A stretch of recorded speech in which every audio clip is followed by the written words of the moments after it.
In a ruined city, a man smoked his last cigarette and said there was no way they could win against their enemies. He leaned against the wall of a broken house, watching as monsters marched toward them. These monsters came from the military empire of Dragania. They were the strongest of their time, the Dragons. Dragania's dragon rider army was unstoppable. Other countries fell quickly to their power. After every battle, the dragon riders returned home as heroes, admired by the people. Crowds cheered for them, calling them cool and powerful. Meanwhile, in a different place, a man cleaned a facility. A fly tried to get close to him but died before even touching him. He stood in what seemed to be a stable for dragons, holding a broom. Unlike the famous dragon riders, he had no admirers. He felt jealous of them, frustrated that all the attention went to them instead of him. Soon after, the man was called to the main office. For some reason, Breed Stallion was fired from his job. He felt confused. A bald, heavyset man grew irritated while eating a chicken leg. He reminded Breed that the country had been talking about reducing its military forces and weapons. He explained that the great empire of Dragania had already taken control of the surrounding countries with their rapid advances. The only ones left were small nations that weren't worth attacking. According to him, the higher-ups had decided there was no need for more troops. It was time to get rid of unnecessary workers. Breed had seen this coming. He had already noticed the number of dragon trainers decreasing for a while. Being a dragon trainer was tough work. It was dirty and dangerous. The worst part was the smell. It clung to you no matter how much you washed. Anyone hoping to be popular with girls had no chance. Those who had quit always left with a look of relief on their faces. Breed asked the fat bald man if he could quit. The man called him admirable but reminded him that the soldiers were already enough to clean and feed the dragons. Breed argued that caring for dragons wasn't that simple. He explained that each dragon had its own personality. Some seemed obedient, but most were very particular about how they were treated. Frustrated, Breed smacked his hands on the documents on the table and continued. He pointed out that the dragon shelter always needed repairs. The dragon's health had to be monitored, and they needed to be fed and given medicine. He emphasized that feeding and cleaning several hundred dragons couldn't be done in a single day. He then declared that he was the last dragon trainer left to care for them. The fat man lost his patience and grabbed Breed by the collar.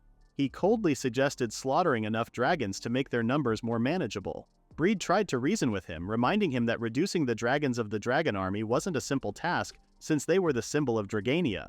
But the fat man didn't care. He shoved Breed aside and scoffed, questioning if Breed even understood how much it cost to maintain a dragon. Breed knew that dragons were more of a money drain than anything else. Because of their large size, they needed big shelters, and when they got sick, medical bills were expensive. Sometimes, even with treatment, some still died. When that happened, raising a new dragon also cost a lot. If anyone understood how costly dragons were, it was Breed, who took care of them every day. If losing his job meant saving the dragons, Breed was willing to do whatever he could, even as someone with little power. He pulled out a logbook filled with important information about caring for dragons. But the fat man smacked it out of his hands, complaining about the terrible smell. He said the book was useless, and reminded Breed that he was just a lowly dragon breeder with nothing worth teaching. Then he stomped on the logbook like it was trash. Breed watched as his logbook was stomped on. He had worked in this place for 20 years. Over the years he had been yelled at many times, but they always trusted him with his tasks. He had believed that was their way of showing appreciation. But now, he realized that everything he had done could have been done by anyone. It didn't have to be him. He stared at the fat man's foot and walked toward him. Clenching his fist, he grabbed the leg of the chair the man was sitting on. Without effort, he lifted the chair along with the man. Then he calmly asked for his logbook back, explaining that it was important to him. After taking it, he balanced the chair on one leg on the table with ease, leaving the man struggling to keep himself steady. Before walking away, Breed wished him good health. Later at the first dragon shelter, Breed was packing up his things when two men walked in, teasing him about getting fired. They mocked him for lacking skills and said that's why he was stuck with a job that made him stink. They claimed that if it had been them, they would have finished quickly and gone home to have fun. Breed then asked if they were fine taking over his work. The two men laughed it off, saying it would be easy for them. After all, if an old man like Breed could do it, then it would be no trouble at all. These were the people who always dumped their work on him, so Breed felt lucky that he wouldn't have to deal with them anymore. One of the men, who had wide eyes, claimed they could just kick the dragons to make them listen. To prove his point, a long-haired man kicked one of the dragons hard in the face.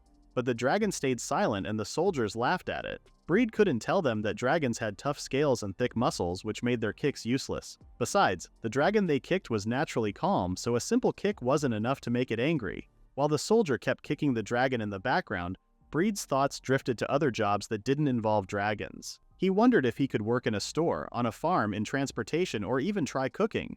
The idea of doing something new made him feel excited. Suddenly, the soldier who had been kicking the dragon stopped and turned to Breed.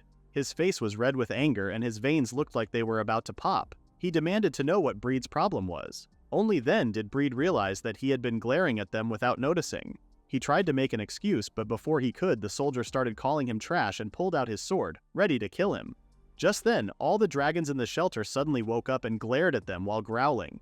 The one that had been kicked earlier was ready to attack the soldier. The soldiers panicked. One of the dragons bit the long-haired soldier's arm and crushed his arm bracers. The two soldiers ran for their lives, shouting that Breed hadn't trained them properly. But Breed had trained them well. Breed thanked the dragon for helping him. The dragon let out a weak growl. Since Breed was leaving for good, he decided to say his goodbyes. He visited each stable and bid farewell to his dragon friends. Some looked sad while others seemed happy for him. After saying goodbye to all the dragons, there was still one more left. She was the last dragon he needed to see. Breed headed to a heavily fortified shelter, the oldest one, built when the Dragon Rider army was first formed. Inside the dark shelter, only one dragon remained. She was fully chained, unable to move. Breed called out to Barbarossa, the chained dragon. She breathed out in response. Barbarossa was the oldest dragon in Dragonia and the leader of all the dragons in the Empire. Though she was now retired, it was said that the heroic king, who built the Empire of Dragania, had once ridden this mighty dragon. Barbarossa glared at Breed for a moment before sitting up. Breed was surprised since she usually stayed lying down. Then she let out a weak, sad growl. Breed couldn't believe the old dragon had seen through him. He admitted that he had come to say goodbye. Barbarossa's eyes widened in surprise, and Breed was just as shocked by her reaction. He explained that he was losing his job because of cost-cutting. After working so hard to take care of all the dragons, this was how they repaid him. Barbarossa growled in disapproval. Breed then asked her to look after the other dragons since she was the smartest. But Barbarossa shook her head and let out another disapproving growl. When he asked if she was worried about him, she only gave him a silent glare. Breed remembered how his co-workers looked down on him, how he was unpopular with girls, and how no one recognized his efforts. He had always believed his hard work would go unnoticed forever. But knowing that a dragon he cared for was worried about him made all his struggles feel worth it. He felt like crying. If he stayed any longer, he knew he wouldn't be able to hold back his tears. So he waved goodbye to Barbarossa and told her he would pray for her good health. Barbarossa silently stood up, her body trembling with anger. She let out a loud, powerful roar that echoed through the area, startling Breed. He turned around and saw the chains snapping apart. The dragons in the shelters growled in response, their voices filling the air. Barbarossa gently grabbed Breed's clothes with her teeth, like a mother carrying her young. Outside, night had already fallen. The soldiers from before were still complaining about Breed and the dragons. Furious, he swore to take revenge by beating up the dragons. Just then, the ground began to shake. The soldiers turned to see the fortified shelter breaking apart as a massive dragon emerged. Breed clung tightly to Barbarossa's neck, shouting for her to stop, but she ignored him. She let out another thunderous roar, and the other dragons roared back. One by one, they broke free from their shelters, smashing through the walls. Like a powerful wave, the dragons flooded the city with Barbarossa leading the charge. Breed watched in shock as more and more dragons appeared, realizing the situation was quickly spiraling out of control. Outside the city gates, a guard felt the ground tremble beneath him. When he turned to look, he was horrified to see the gates collapsing under the force of the dragons. The city was in ruins. Overwhelmed by exhaustion and stress, Breed could no longer process what was happening and fell unconscious. The next morning, Breed woke up to the bright sunlight and stretched his arms. He thought he had a good sleep. When he opened his eyes, he realized he had been resting against a dragon. As he looked around, he saw more dragons nearby. That was when he noticed he was in an unfamiliar place. He examined his hands and face, thinking about how he had traveled across the country before. He should have recognized the land, but he had no idea where he was. Based on the cold air, he guessed he was in the north. He remembered that dragons were weak to cold climates, and even the Empire struggled to attack that region. Despite this, the dragons had come all the way up north. Breed could only think of one reason. They must have believed he was running from the Empire. He was glad the dragons had escaped, but surviving in the north would be difficult for them. Dragons needed to eat a lot, consuming several kilograms of grass and drinking large amounts of water every day. In this cold region, the grass grew short. With hundreds of dragons living there, they quickly ate up all the grass. The area they had just passed through was already barren. But these dragons had followed him, so Breed swore not to let them starve. He had to find a solution. As he looked around, he noticed something. He told a few dragons to move to the left. That was when he saw a small cave nearby. He guessed it was the nest of a grand python, a giant poisonous snake that could swallow a baby dragon whole. Even a strong dragon had to fight with all its strength to defeat it. It was best not to provoke the creature, especially since Breed only had a small amount of healing supplies. Right now, his main concern was finding a place to rest. Breed suddenly noticed a dragon flying nearby, holding a grand python in its claws. At first he thought it was hunting, but something felt strange. Then the dragon released the grand python, leaving Breed confused. Before he could figure out why, the dragon turned toward him and flew in his direction. The dragon landed with a heavy impact, knocking Breed off balance. That was when he realized it wasn't a wild dragon. It had a rider. Seeing the armored figure on the dragon's back, Breed wondered if this was the bad feeling he had earlier. He had assumed the dragon was moving naturally, but now he understood the truth. The armored rider seemed surprised that Breed had dodged their attack. Without hesitation, they launched another attack, throwing a spear at him. Breed dodged again and quickly asked why he was being attacked.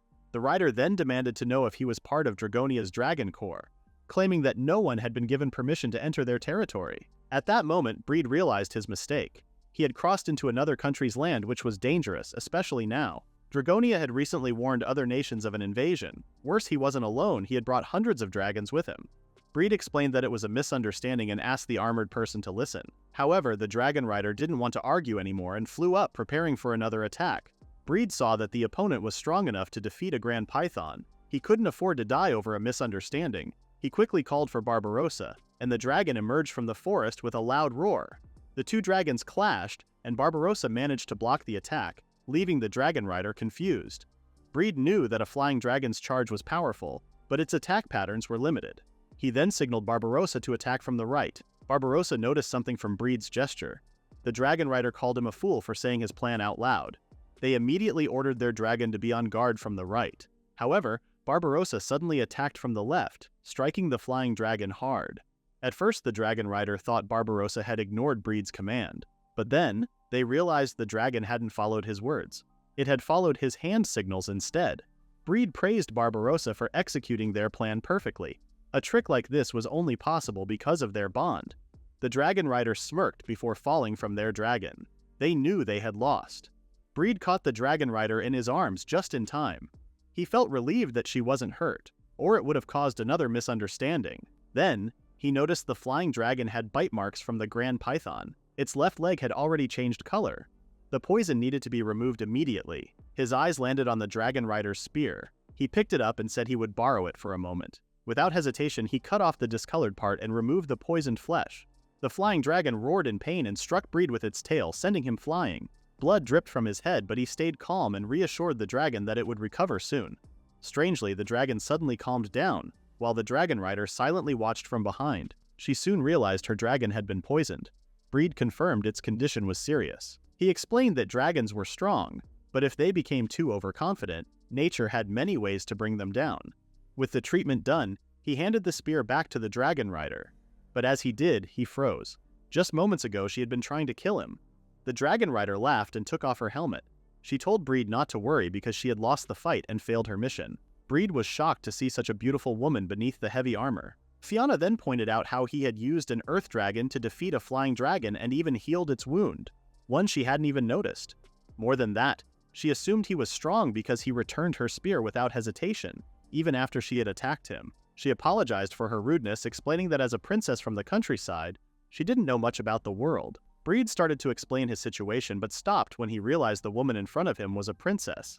Seeing his reaction, she apologized for not introducing herself earlier and told him her name, Fiona Shin Levatin, the first princess of the northern country of Leviton. Breed was shocked when he heard that. A princess hunting a dangerous grand python alone was unbelievable. What surprised him even more was that she had no escorts with her. She explained that a princess who had already lost had no reason to resist anymore. She didn't want any more bloodshed and asked Breed to take her to Dragonia. However, she also begged him to help save her people. Breed realized that Fiona had misunderstood the situation. In desperation, she offered to do anything in exchange for her people's safety. She even said she wouldn't mind becoming his mistress. Breed was stunned to hear such words from a princess.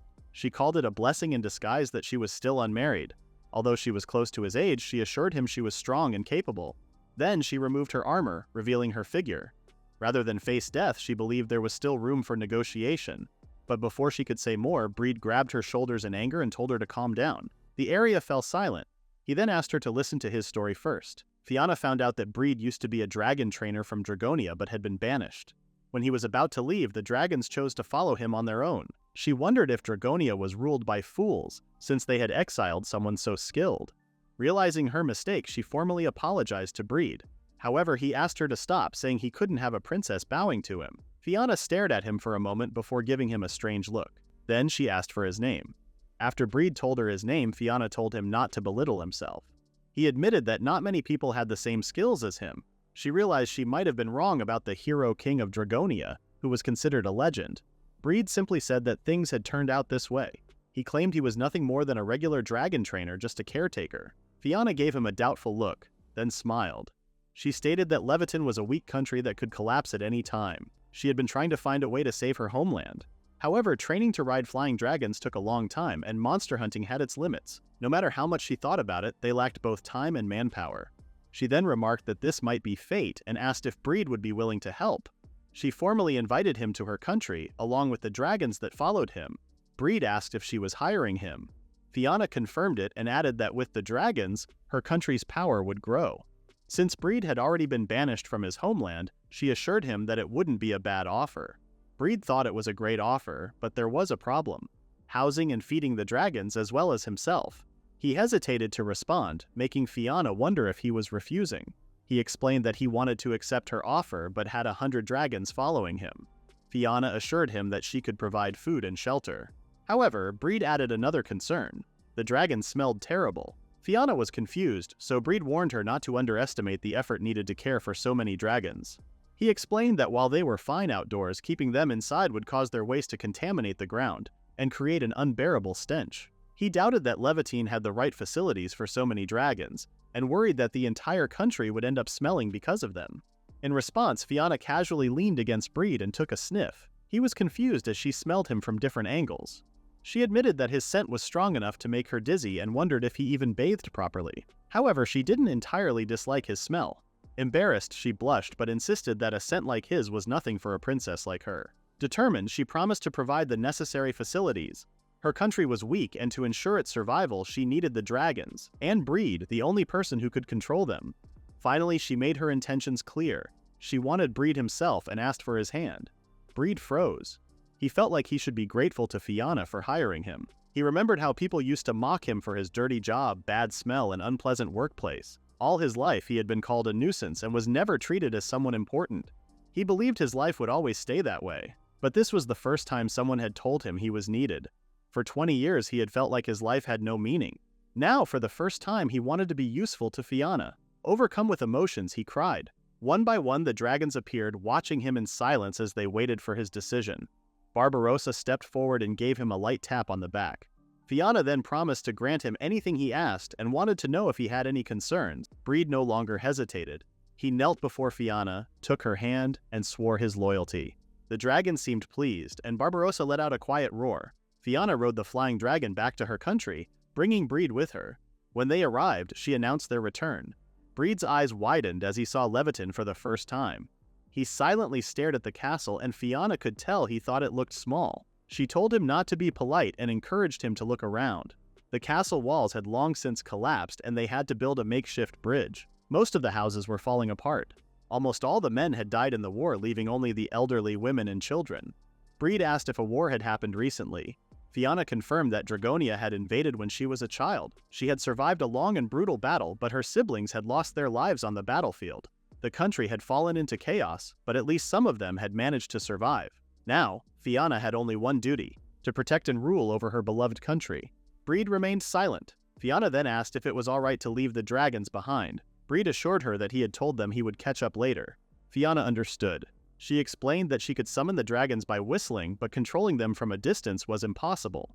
Now that they had over 100 dragons, she couldn't help but admire Breed's skill in taming them. They were about to land inside the castle walls when the citizens noticed Fianna. Excited, they rushed to greet her and happily welcomed her back. Fianna thanked them and mentioned that she had brought souvenirs. Breed quickly realized that Fianna was an important figure. The citizens then turned their attention to him, curious about the man she had brought along. Breed introduced himself right away. Fianna told them that she had personally scouted him and called him an incredible dragon master. Hearing this made Breed uneasy, since the title felt too grand for him. Before the citizens could question further, Fianna warned them that a large number of dragons would be arriving soon, and things would become chaotic. However, the citizens gave Breed doubtful looks, which made him nervous. Sensing his discomfort, Fiona stepped in and reassured them that he would be a great help. She then told them to return to their work, as she still needed to take Breed to the dragon's stables. The citizens watched as Fiona dragged Breed away. Breed commented that he hadn't been welcomed at all. Fiona explained that their country was a remote place, cut off from the rest of the world. It was natural for the people to be cautious of him since he was an outsider. She told him not to worry because they would soon recognize his skills. Breed agreed with her. Unless he proved himself, the people wouldn't accept him. Words alone wouldn't change their minds. At that moment, he realized how naive he had been. Fiona found it hard to believe that someone with his skills lacked confidence. She warned that if he kept hesitating, the people would not take him seriously. Her words stung, but he couldn't deny the truth in them. Then she suddenly told him to start practicing by speaking to her like a friend. Breed was caught off guard and hesitated, saying he couldn't do that. Fiona insisted he shouldn't hold back, admitting that she had a short temper. Her gaze pulled him in once again. After a moment of hesitation, he finally gave in and dropped the honorifics when speaking to her. Fiona was pleased, but Breed still wasn't comfortable being completely casual with her. She decided to let it be for now, but warned him that before long he would find himself speaking to her informally without even realizing it. Her words left him speechless. Meanwhile, someone had been watching them from a nearby tree. Breed sensed the presence and turned around, but whoever it was had already disappeared. Fiona and Breed arrived at the dragon's stable, where Fiona called out for someone named Minnie. However, no one answered. This was unusual because Minnie was always in the stables. Breed wondered if she was the dragon master who worked there. Fiona confirmed it and mentioned that Minnie was an impressive girl, though she acted like a clingy puppy, which Fiona found cute. Despite what many believed, there were actually many female dragon riders. Dragons tended to like girls more than boys, so it was common to see women in the Dragon Night Guard. But Minnie was nowhere in sight. Fiona decided to wait for her to return. Breed guessed that she was just busy and told Fiona not to worry, saying he would introduce himself when she arrived. Fiona was surprised but chose to trust Breed with the situation. He reminded himself that Fiona had asked for his help, which was why he had come. Words alone wouldn't be enough. His main goal was to earn the people's approval through his actions. Fiona suddenly remembered something she wanted to tell Breed. She leaned in close and whispered that she liked men who were good at their work. Breed immediately felt flustered, and before he could respond, Fiona wished him luck with his job. Her words left him speechless, his heart pounding. As Breed waited in the stable for Minnie, he looked around, wondering where she had gone. He hadn't mentioned it to Fiona, but his biggest weakness was talking to other people. He recalled how Fiona had described Minnie as a troublemaker and a rascal in the past, though she had calmed down over time. Still, Fiona was grateful to Minnie for helping her become a dragon rider with her skills. She had also shared that Minnie once beat her up out of jealousy because she was getting along with another girl. Remembering this, Breed couldn't help but feel a little worried. Just when Breed thought he might get along with Minnie, a woman suddenly appeared and trapped him between her legs, choking him. She complained about how unfair Fiona was. Despite already having her, Fiona still brought in a lowly outsider.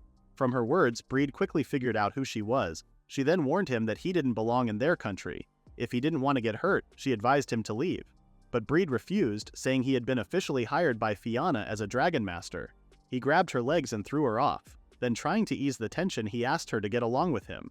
The woman quickly regained her balance and scoffed, saying she didn't care about him and told him to leave.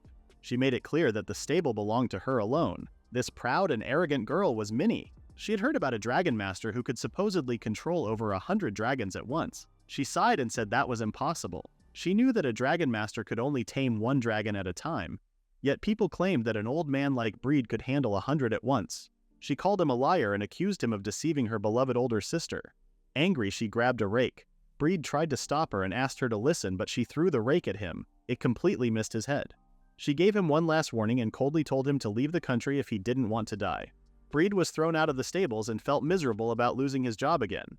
He had tried to help Minnie, but she always snapped at him and rejected his offers.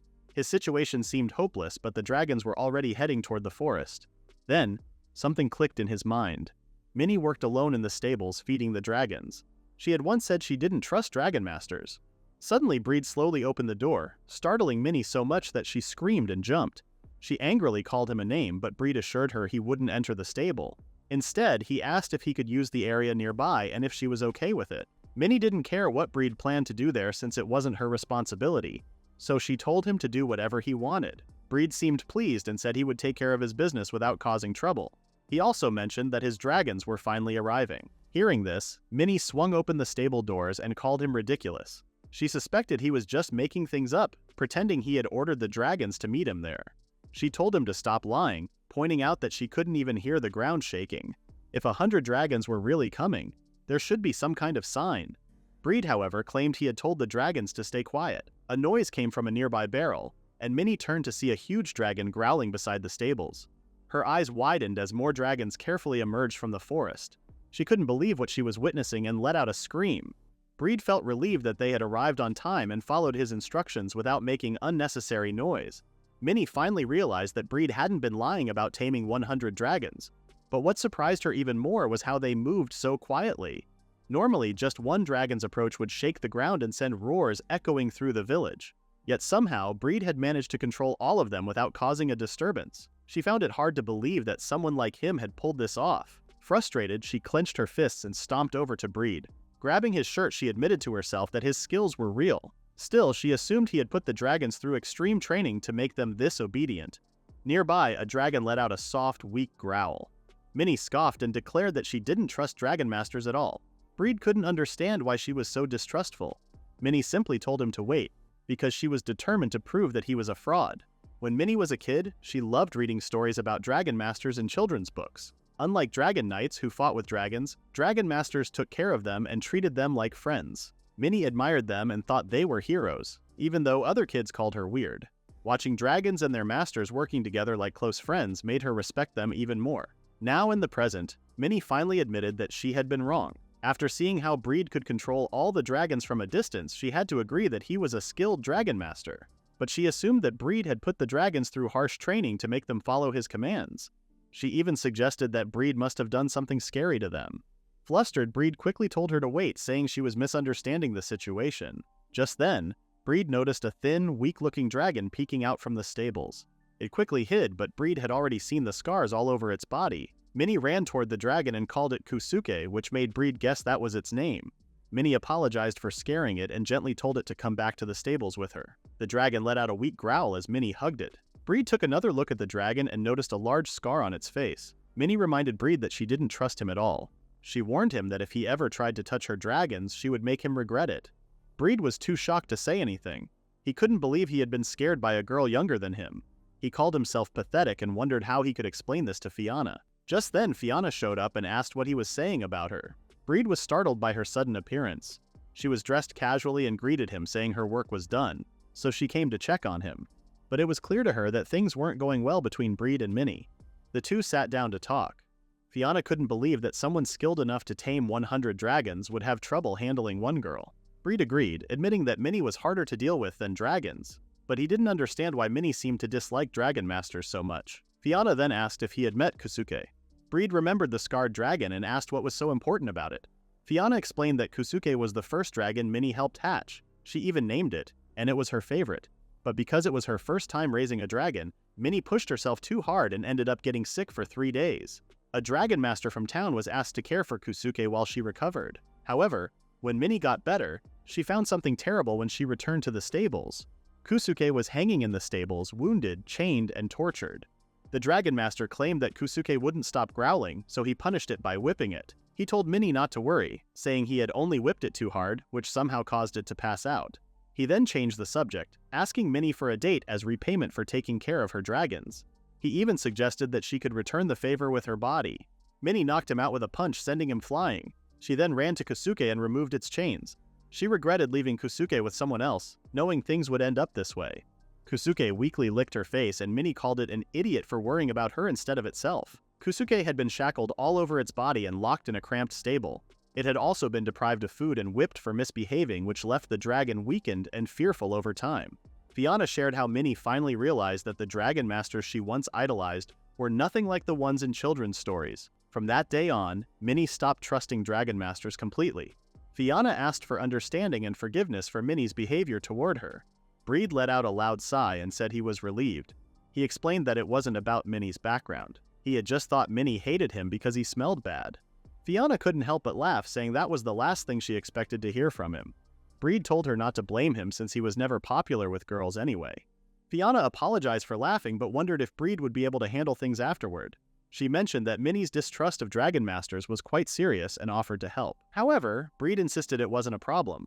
He said asking for Fiona's help was unnecessary. He reminded her that he was someone he respected and trusted deeply. With confidence, he declared that since even the princess believed in him, handling Minnie would be easy. He then gathered his dragons, determined to show Minnie what being a true dragon master was all about. A few days later, Minnie woke up while working in the stables. She couldn't believe she had fallen asleep while working. When she realized Kusuke was no longer by her side, she noticed the dragon peeking through the gap in the door. Curious, Minnie walked over to see what the dragon was watching. Outside, she saw a dirty breed giving instructions to the dragons as they built a house. The dragons moved in an organized and coordinated manner, following Breed's directions perfectly. Minnie was stunned to see how much the forest had changed in just a few days. The once barren area had turned into something impressive. She could understand how 100 dragons could accomplish this, but managing that many dragons and keeping them in line would normally take a large group of people. Yet Breed was doing it all alone, as if the dragons were an extension of his own body.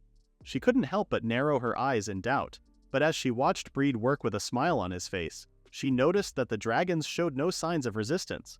They didn't seem to dislike him at all. In fact, they appeared to fully trust him. Kusuke suddenly disappeared from Minnie's side and approached Breed's dragons. She tried to call Kusuke back, but Breed stopped her. Minnie panicked, saying that Kusuke had been afraid of others since that incident. Not just humans, but other dragons too. She insisted that Kusuke was helpless without her, and if the other dragons attacked or injured him, she wouldn't be able to help. Breed calmly told her to watch. Minnie stayed quiet and turned her attention back to Kusuke. To her surprise, nothing violent happened. Kusuke was simply mingling with the other dragons. Breed explained that dragons raised by humans often avoided other dragons and became cautious around them. However, he believed they needed chances to interact with their own kind. Otherwise, they would lose the opportunity to grow and mature. Minnie realized that she had been seeing the signs all along. She knew that Kusuke would often watch the other dragons from a distance or act cautiously around them. Deep down, she had always felt that something was wrong. It finally hit her that she had been keeping Kusuke away from the others. She understood that it was her fault. Breed then remarked how amazing Kusuke was. He explained that once a dragon lost trust in people, it would usually avoid them forever. But he could see that Kusuke was trying, in its own awkward way, to break out of its shell and face him directly. He couldn't help but smile. He pointed out that Kusuke had become such an honest dragon because Minnie had faced the situation head-on. Minnie lowered her head and silently cried. Breed noticed but then declared that it was time to finish everything. The dragons gathered around him in a friendly manner. Watching how close Breed was with the dragons, Minnie recalled the pictures from children's books about dragon masters. She realized she was no match for Breed, who had truly earned the dragon's trust. The next morning, the new dragon stables were finally completed. Breed thanked the dragons for their help and they growled in response. He told them he would handle the rest and asked them to get some rest. He was confident that the new stable could house 100 dragons, but he still needed to make some tools himself. As he started hammering nails, his mind drifted to Minnie. He wondered where she had gone and if she was upset with him for involving Kusuke. Lost in thought, he accidentally hammered his own hand. Just then, Minnie appeared and called him lame. Breed asked where she had been, and Minnie said she had just gone to gather some supplies for him. She told him not to bother making the tools himself and to ask her if he needed anything. Then, blushing slightly, she told him he could stop by her stables any time. Breed asked if that meant she was approving of him. Minnie blushed and said she was only helping because he seemed a bit useful. She added that her help was also for Fiona's sake. Breed took her hands and thanked her for the tools. Minnie pulled back and angrily asked why he was suddenly holding her hands. Breed quickly apologized, realizing his gloves were dirty and his hands were covered in sweat from working earlier. He assumed Minnie would hate being touched by such dirty hands. Minnie glanced at his dirty hands, sighed, and called him a dummy, saying he was completely wrong. Then she giggled, turned around, and called him a weirdo. It was the first time Breed had seen her smile. It seemed like Minnie had finally found the Dragon Master she had always admired in those books. Back in the Empire of Dragonia, Sarah Valiadin, the captain of the Dragon Knights force, reported to the Emperor that only a few dragons remained in their stables. She explained that her patrol units had already been sent out to search for the escaped dragons. The Emperor, Bompard, sat surrounded by young girls and asked what they should do next. Sarah mentioned they were considering buying new dragons, and that she had already chosen some agents in the commercial city of Zeta to handle the task. Bompard sighed and said he was disappointed in her. He questioned if this was the best solution she could come up with. He reminded her that he had given her the position of Knight General because of her exceptional skills, holding back from taking her in as his mistress. As he had expected, women were useless. Sarah had once been a general in a country that Dragonia had conquered. After her people were taken hostage, she had no choice but to swear loyalty to Bompard. Bompard then said he no longer needed dragons, which left Sarah confused. He claimed that training beasts would be more practical. Dragons required too much money and effort to maintain. Food, water, and medical care strained the Empire's resources. In contrast, beasts were easier to capture and wouldn't run away or die as easily. He proudly called it the most brilliant idea he had ever come up with. Sarah left the throne room feeling frustrated. There was no way beasts would follow human commands. Even trained dragons took time to trust humans. Still, Bompard had ordered her to make it work, and as his subordinate, she couldn't refuse. Sarah thought about a certain man who once lived in the Empire. He had a unique talent for handling dragons, moving them as if they were extensions of his own body. His deep understanding of dragons allowed him to diagnose their injuries or illnesses instantly. He was powerful enough to destroy the entire castle if he wanted to, but he was long gone. Sarah couldn't believe Breed had left without even saying goodbye. She wondered where he was now. Meanwhile, Breed had been working on his new dragon stables when Minnie showed up, offering to show him around town. Breed stared at her for a moment before asking who she was. Minnie got annoyed and said he should recognize her. Breed then commented that she looked different than usual. Minnie explained that she dressed that way on her days off. Breed admitted that it suited her well. In truth, it was the first time Minnie had dressed up like that. Breed asked why she was there. Minnie pointed out that he had been working non-stop in the stables and needed a break. Breed seemed confused by the idea of taking a day off. Minnie realized that he had gone through difficult times in the past. She explained that Fiona had asked her to give him a break from work. Without giving him a chance to argue, she dragged him away to clean up before they left. Soon after, they rode a flying dragon to the castle town of Levantin. On the way, Breed shared that back in Dragonia, he used to work from morning until evening. Now that he could return to his lodgings regularly, he didn't think he needed a day off. Minnie told him to stop overthinking since they were already in town. The town was bustling with activity, mostly with women and the elderly. Minnie explained that most people lived there, which made it lively. Breed looked around, wide-eyed. Minnie reminded him that he was a grown man and should stop gawking like an idiot. As his superior, she warned him not to embarrass her. Breed apologized, admitting that he had never experienced an outing like this before. Minnie then spotted a food stall and handed Breed a meat skewer. He hesitated, worried he might cause trouble. After taking a bite, he complained about how hot it was, but Minnie told him to keep eating. Breed took another bite and was surprised at how delicious it tasted. Minnie revealed that it was thorny lizard meat. Breed remarked that the tender, flavorful meat melted in his mouth. Thorny lizards were smaller versions of dragons, known for their aggressive and dangerous nature.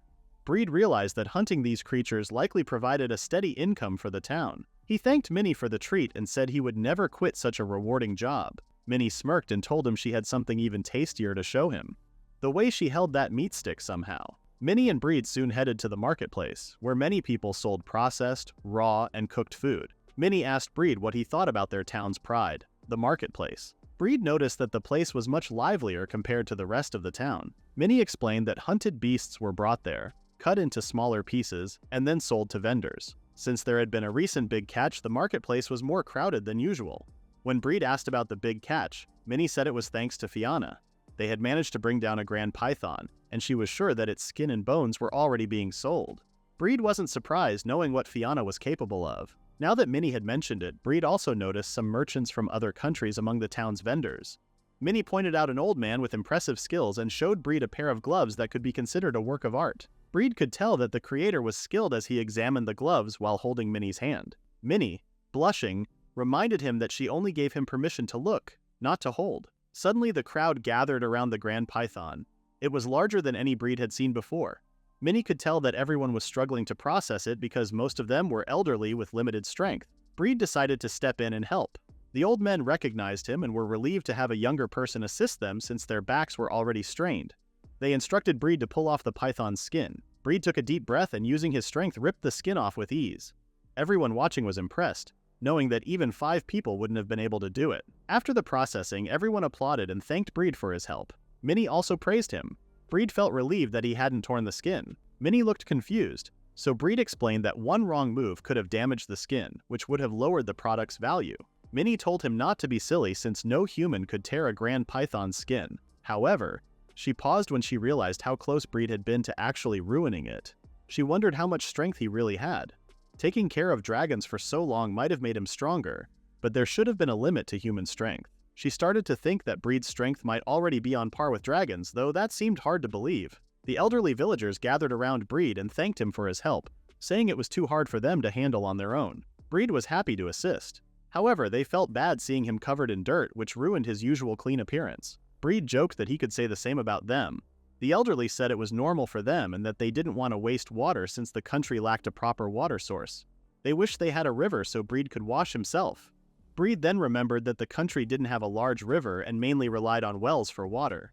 To make things worse, most of the townspeople were elderly or children, making it difficult for them to fetch water. He thought that if a river were available, the town would develop quickly, and Fiona would be thrilled. He imagined Fiona wearing a swimsuit and pulling him into the river for a swim. He pictured her smooth skin and lively figure, then imagined her slipping on a rock and falling into the water. As she sat there soaked, she would ask him how he planned to make up for getting her wet. Breed punched himself to snap out of his daydream. Minnie asked what was going on, but Breed brushed it off, saying it was nothing. Minnie agreed that having a river would be helpful since she also wanted to cool off. Still caught up in his thoughts, Breed casually mentioned that he could probably draw water from somewhere. Minnie looked at him curiously, and Breed wondered if he had said that out loud. Everyone immediately got excited after hearing what Breed had said. Minnie eagerly asked if he could really draw water to create a river. The elderly were impressed, saying it was expected from the man Fiona had put her trust in. The kids excitedly asked if they would finally have a river. The elderly agreed, saying Breed would make one for them. However, they were curious how it would be possible since there were no rivers nearby. Someone reminded them not to doubt Breed, since he was the man their princess had brought along, so he surely had a plan. In reality, Breed had only blurted it out while lost in his imagination, but now that everyone believed him, the kids thanked him for making their dream come true. Breed had no choice but to figure out a way to make it happen.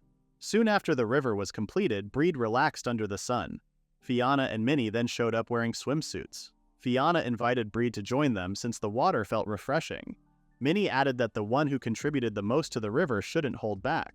Breed eventually joined them. Afterward, Fiona said she had fun. Breed then asked if Minnie had left. Fiona replied that they were alone and gently touched Breed's rough hands. His heart pounded as Fiona gazed into his eyes. She leaned forward, about to kiss him. However, it was all just a dream. Instead of a kiss, Breed woke up to a dragon biting him, hungry for food. Later in the stables, Minnie was shocked by what she had heard. She couldn't believe Breed had been joking when she thought he had come up with a brilliant idea to create the river. Breed sincerely apologized with a deep bow and admitted he had been daydreaming the whole time. Minnie also apologized for getting caught up in the excitement. She wondered what Breed had been thinking about, but Breed couldn't tell her about the swimsuits and brushed it off as nothing important. Minnie then mentioned that the rumors might have already reached Fiona. Breed grew nervous. If things got worse, everyone might shun him as a liar and a fraud. He could lose the job he had worked so hard for and his dragons might be slaughtered. He realized he had no choice but to find a real water source in the end. Later in the forest, Minnie called Breed a wimp for worrying about rumors. Breed said he wouldn't care if it was just about him, but he'd hate for Minnie or Fiona to get involved. Minnie blushed and insisted that it wouldn't bother her. As they climbed a cliff, Breed told her there was no need to follow him. Minnie reminded him that she was still his superior and that the forest was dangerous. She asked how Breed planned to find a water source. Breed said he would ask for someone's help.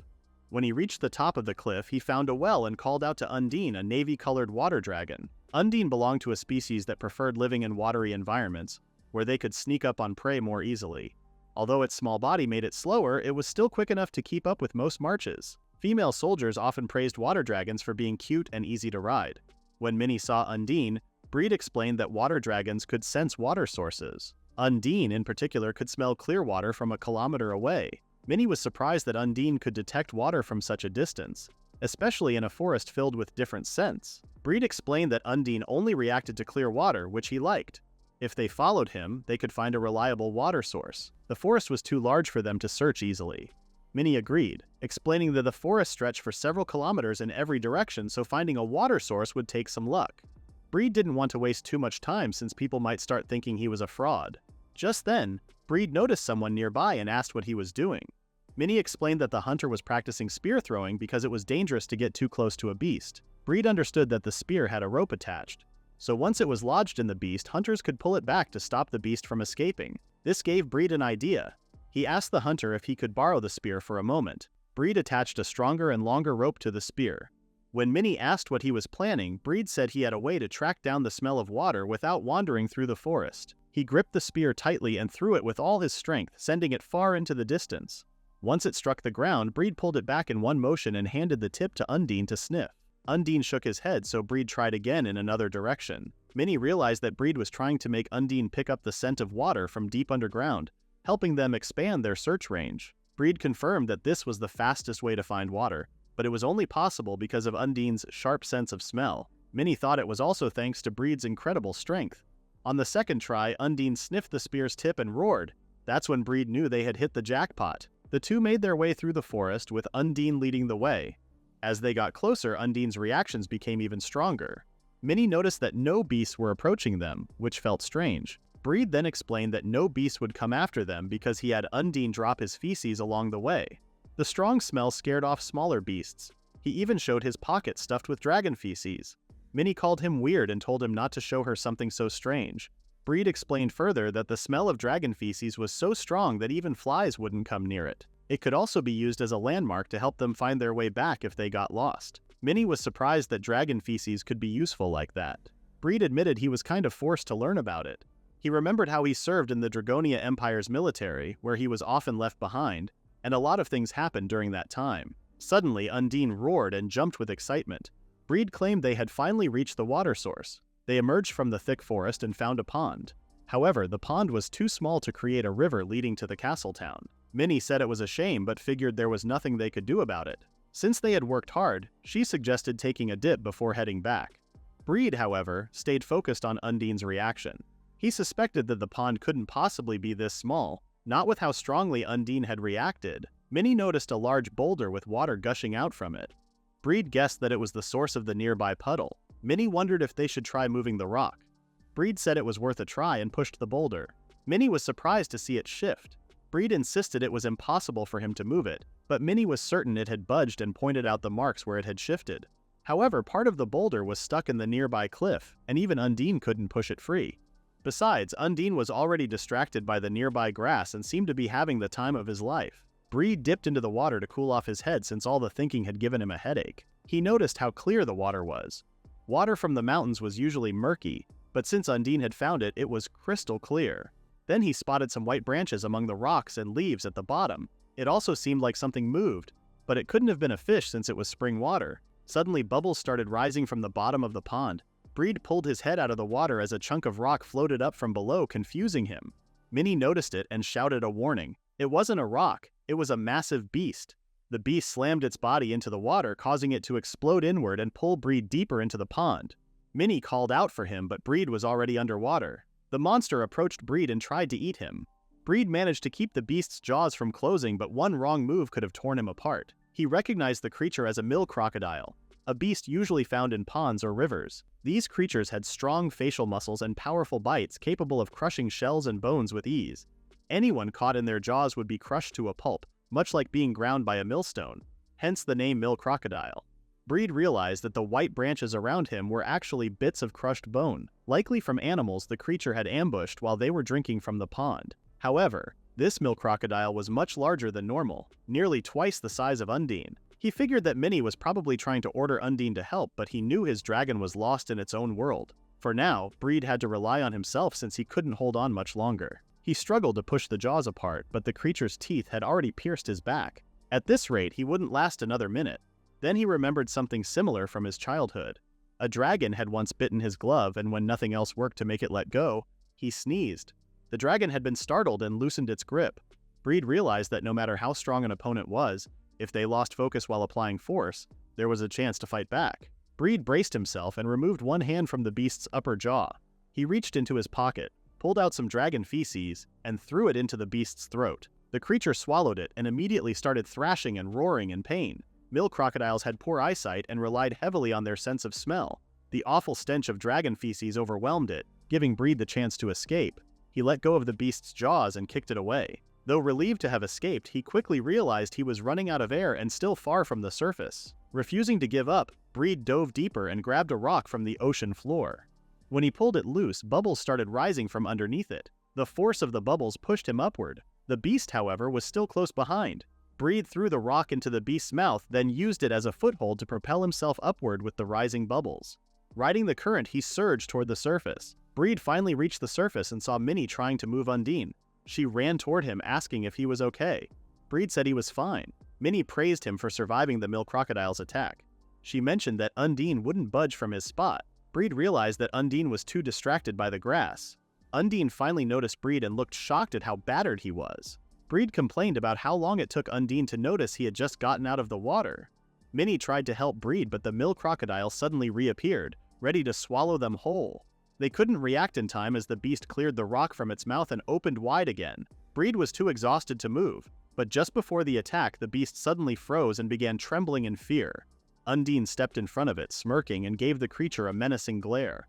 The mill crocodile backed off and returned to the water, becoming calm. This was the power of dragons, descendants of the ancient rulers who once controlled the entire continent. That deep-rooted pride and fear remained even through the ages. No matter how large a beast was, it couldn't resist the instinctive fear instilled since ancient times. The mill crocodile shuddered as Undine approached and calmly patted its head like a pet. Minnie was impressed by how Undine managed to overpower a beast much larger than him with sheer determination. Breed explained that water dragons had been able to subdue mill crocodiles since ancient times, and would often hunt them down. He believed that the fear instilled in the mill crocodiles from long ago hadn't worn off yet. He pointed out that the mill crocodile already seemed to have accepted Undine as its master. Taking advantage of this, Undine decided to rest on the large beast's floating body. Breed then realized they could use the beast's strength to their advantage. He tied a strong rope around a boulder and gave instructions to the mill crocodile through Undine. When Minnie asked what he was doing, Breed simply said he was having the mill crocodile help them. Since they had already seen how powerful the beast was, Breed figured they could use that strength to move the boulder. Minnie noticed how Breed gave instructions to Undine, who then passed them on to the mill crocodile. She was impressed by Breed's ability to come up with such clever ideas. Breed agreed that it was a pretty wild but smart plan. Minnie offered to help and grabbed the rope. The four of them pulled with all their strength. Breed encouraged them, saying they were doing well. With one final pull, they all gave it their best effort. The boulder was pushed aside and water gushed out from the ground. Seeing how much water was flowing, Breed said it would be enough to create a river. All they needed was the dragon's help to dig a ditch and direct the water toward the town. Suddenly, Minnie noticed that too much water was coming out. The nearby cliff where the boulder had been also cracked and burst open, causing more water to flood the area. Breed and Minnie realized they had messed up. More cracks formed and water overflowed, sweeping both of them away. Thankfully, Undine was nearby and caught them. Breed and Minnie climbed onto Undine's back and followed the flood, which had erupted from the pond. Breed grew worried that the flood might cause serious damage to the town. Just then, Fiona called out to Breed while riding her flying dragon. Breed was surprised to see her. Fiona asked if the flood was their doing. Breed and Minnie immediately bowed and apologized. Breed admitted he had gone overboard and caused the town to flood after getting her hopes up. Fiona tried to say that wasn't the problem, but Breed insisted his mistake was unforgivable and said he would take responsibility, even if it cost him his life. Minnie quickly stepped in, saying it was her fault and begging Fiona to spare Breed's life. Suddenly, Fiona burst out laughing. She said they were misunderstanding something and told them to. The group made their way through the forest to return to town. Fiona said the two would understand once they saw something. Breed's eyes widened when he saw a river under the bridge with people gathered around it. Even Minnie was surprised. They couldn't believe the town was safe and that a river had been created. Breed remembered seeing planes in that area before and thought the town should have been flooded. Minnie then pointed to some old men using scoops to work on something. The old men explained that they had worked together after Breed and Minnie left and were relieved they had finished in time. The two were stunned, especially Breed. He was shocked that the townspeople had worked so hard on a plan with such low chances of success. He knew rumors had spread quickly, but he never thought they would go to such lengths without solid proof it would work. Fiona said she was the one in charge, and Breed assumed she had given the orders directly. Minnie then questioned whether Fiona had considered the possibility of Breed failing, which would have made all their hard work meaningless. Fiona confidently replied that she never doubted Breed because he was the one she had chosen to trust. Breed admitted he was glad she had that much faith in him, but he also wondered if she was overestimating him. Fiona insisted she had a good reason. She believed Breed was capable of achieving far greater accomplishments than this, and she was sure Breed knew that deep down.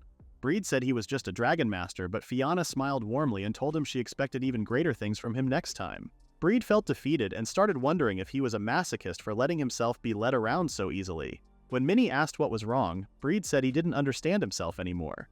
Fiona then remarked that this was the moment of their hero's triumphant return. In the northern forest of Dragonia, soldiers struggled to move a thorny lizard, hoping to tame it as a beast. Sarah wondered if this wild and aggressive behavior was just natural for beasts. The soldiers grumbled about how hard it was to tame a beast, especially compared to dragons, which were more obedient toward humans. Sarah realized it would likely be impossible to make beasts follow commands. Even with several people helping, they barely managed to keep the creature under control. She doubted anyone could ever ride it. Suddenly, a loud noise interrupted them. A rowdy man confidently appeared. handling a thorny lizard by himself and even riding it with ease. He pulled on the rope, choking the beast before tossing it into the air. The man then used the creature as a cushion to soften his landing. He asked Sarah what she thought of his display. This man was Marco don Dragonia, the fourth prince of Dragonia. Sarah admitted his feat was impressive. She had heard Marco joined the Knight's Order because he had little chance of inheriting the throne. Still, his strength clearly reflected his royal bloodline, though Sarah wasn't fond of him. Marco approached Sarah and casually touched her chin. He confidently said he was skilled at taming women and asked if Sarah wanted to find out for herself. Sarah slapped his hand away and called his words disgusting. Marco laughed and told her not to look so angry since he was just joking. At that moment, Sarah realized she didn't like Marco at all. Back in her hometown, men like him didn't exist. If only they hadn't lost to these thieves from Dragonia. Marco then announced that they would raid a nearby village since they were already in the area. He said everyone could keep any alcohol and women they found. The soldiers cheered, except for Sarah. However, some soldiers seemed uneasy since they were in another country's territory, and feared the locals might fight back. Marco laughed loudly and said only fools would dare challenge Dragonia. He claimed they could just kill anyone foolish enough to try. In Levanten, Breed sat surrounded by fruits and vegetables, wondering what they were for. Minnie explained that the farmers had given them to show their gratitude to Breed. The farmers confirmed this, explaining how they had struggled for a long time due to the lack of water. Now that Breed had created a river for them, their farming would improve. One farmer was especially relieved, saying they no longer needed to sell their family members and calling Breed a messenger from the gods. Breed replied that he had only done what felt natural. Minnie insisted that Breed deserved more than just thanks for his efforts. Breed felt a bit overwhelmed, surprised that his offhand suggestion had worked out so well. The farmers also mentioned they were planning a big party to thank him and hoped he would attend.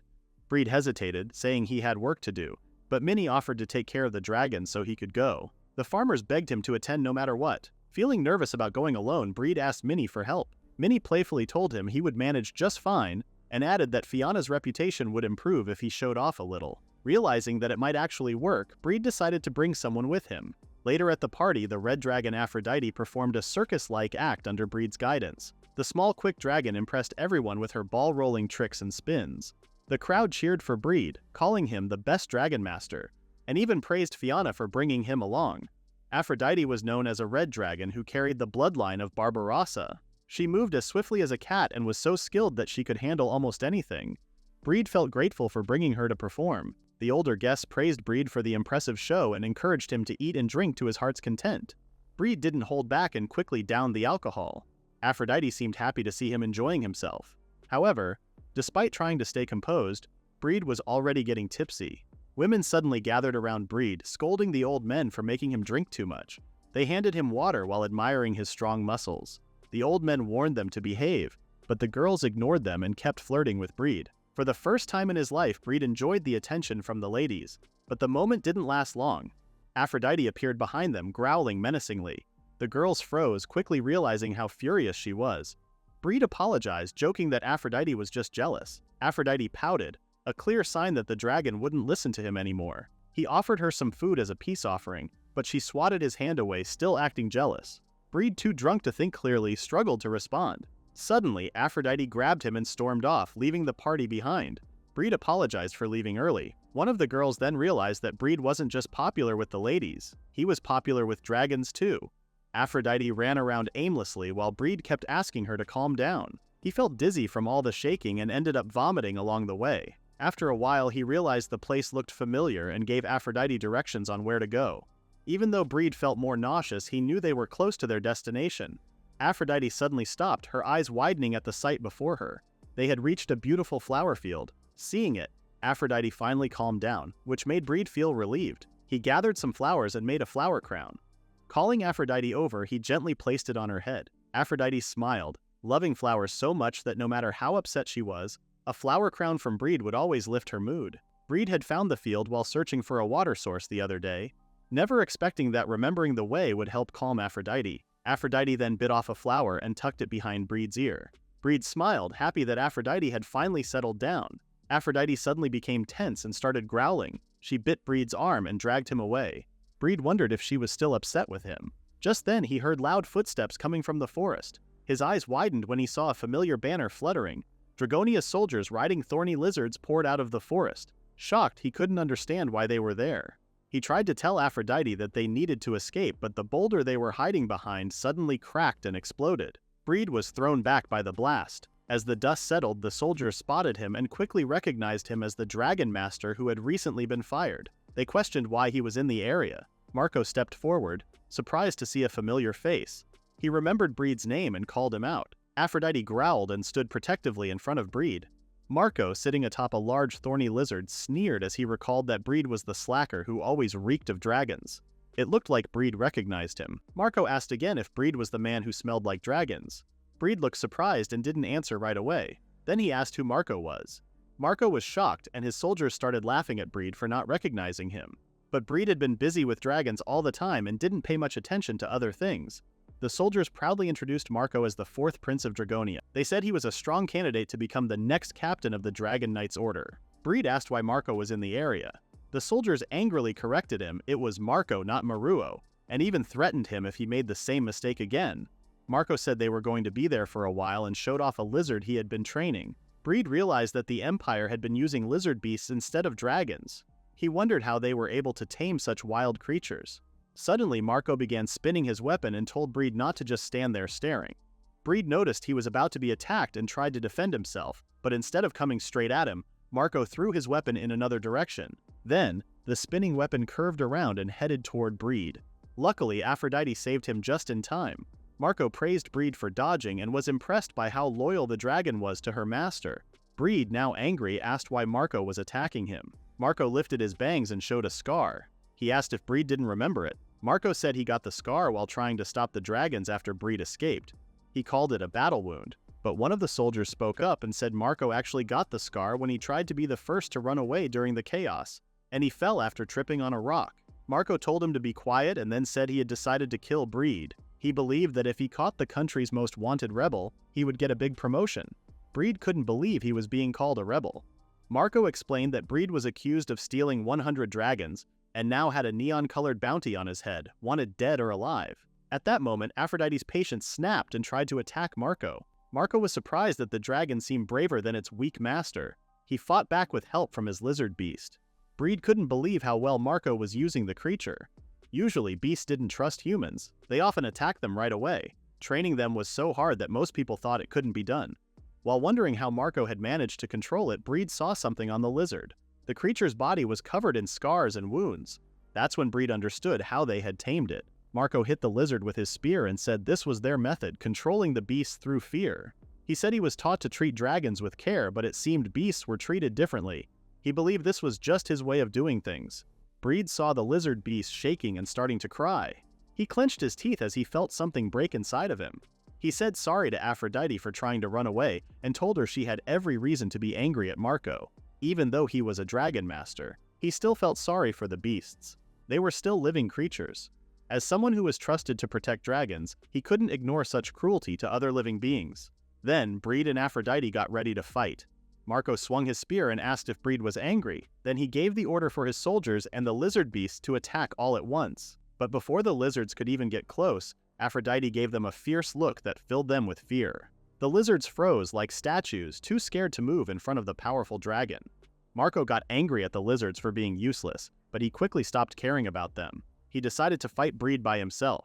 This time he spun his spear up and down so Breed wouldn't be able to dodge it. His soldiers cheered from behind him. To everyone's surprise, Breed didn't move out of the way. The spear hit his left shoulder. Marco smiled, thinking he had won. But then he noticed that Breed wasn't falling or in pain. He was just standing there with the spear stuck in his shoulder. Marco realized that Breed had let the attack hit him on purpose, and had stopped it using only his muscles. Breed admitted that he wasn't fast enough to dodge Marco's attack, but said he didn't need to dodge it. He pulled the spear out of his shoulder and said it was time for payback. Marco was furious. He said that someone like Breed shouldn't talk so casually to someone of his rank. He called Breed a lowly dragon master, but that same dragon master was now riding his dragon and charging straight toward Marco with a spear of his own. Marco's soldiers rushed to protect him, but Breed and Aphrodite easily knocked them aside. Marco was stunned by how skilled Breed was at working with dragons. Still, he reminded himself that Breed didn't have much experience in battle. He saw Breed swing the spear from far away and thought it couldn't reach him. But then, the blunt end of the spear suddenly hit Marco in the neck. His bones cracked loudly like breaking nuts. He was shocked and wondered how the attack even reached him. Then he noticed Breed had used just his fingertips to make the spear stretch farther. Marco fell to the ground with a heavy thud. His soldiers were shocked. They grabbed Marco and warned Breed that they would come back for revenge. After saying goodbye to the others, Breed's legs gave out and he said it had been really scary. Somehow he made it through, but he figured it was mostly because Aphrodite gave the enemies such a strong, scary stare. Still, he couldn't understand why Dragonia soldiers had come so far north. He thought they might be planning an attack on Levantine.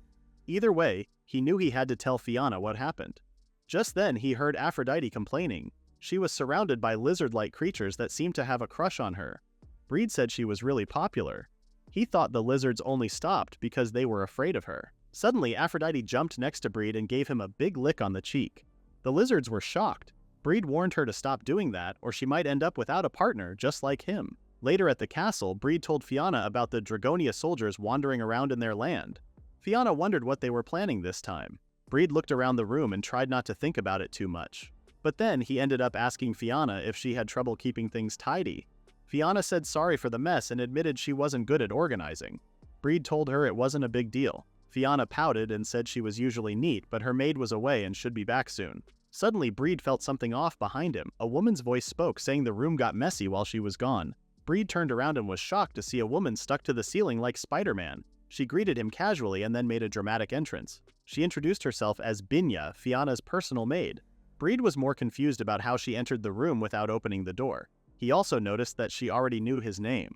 Binya began talking about Breed's background, his life, his recent success in Levantine, and even how he was popular among the village girls. Fiona understood why Breed was surprised.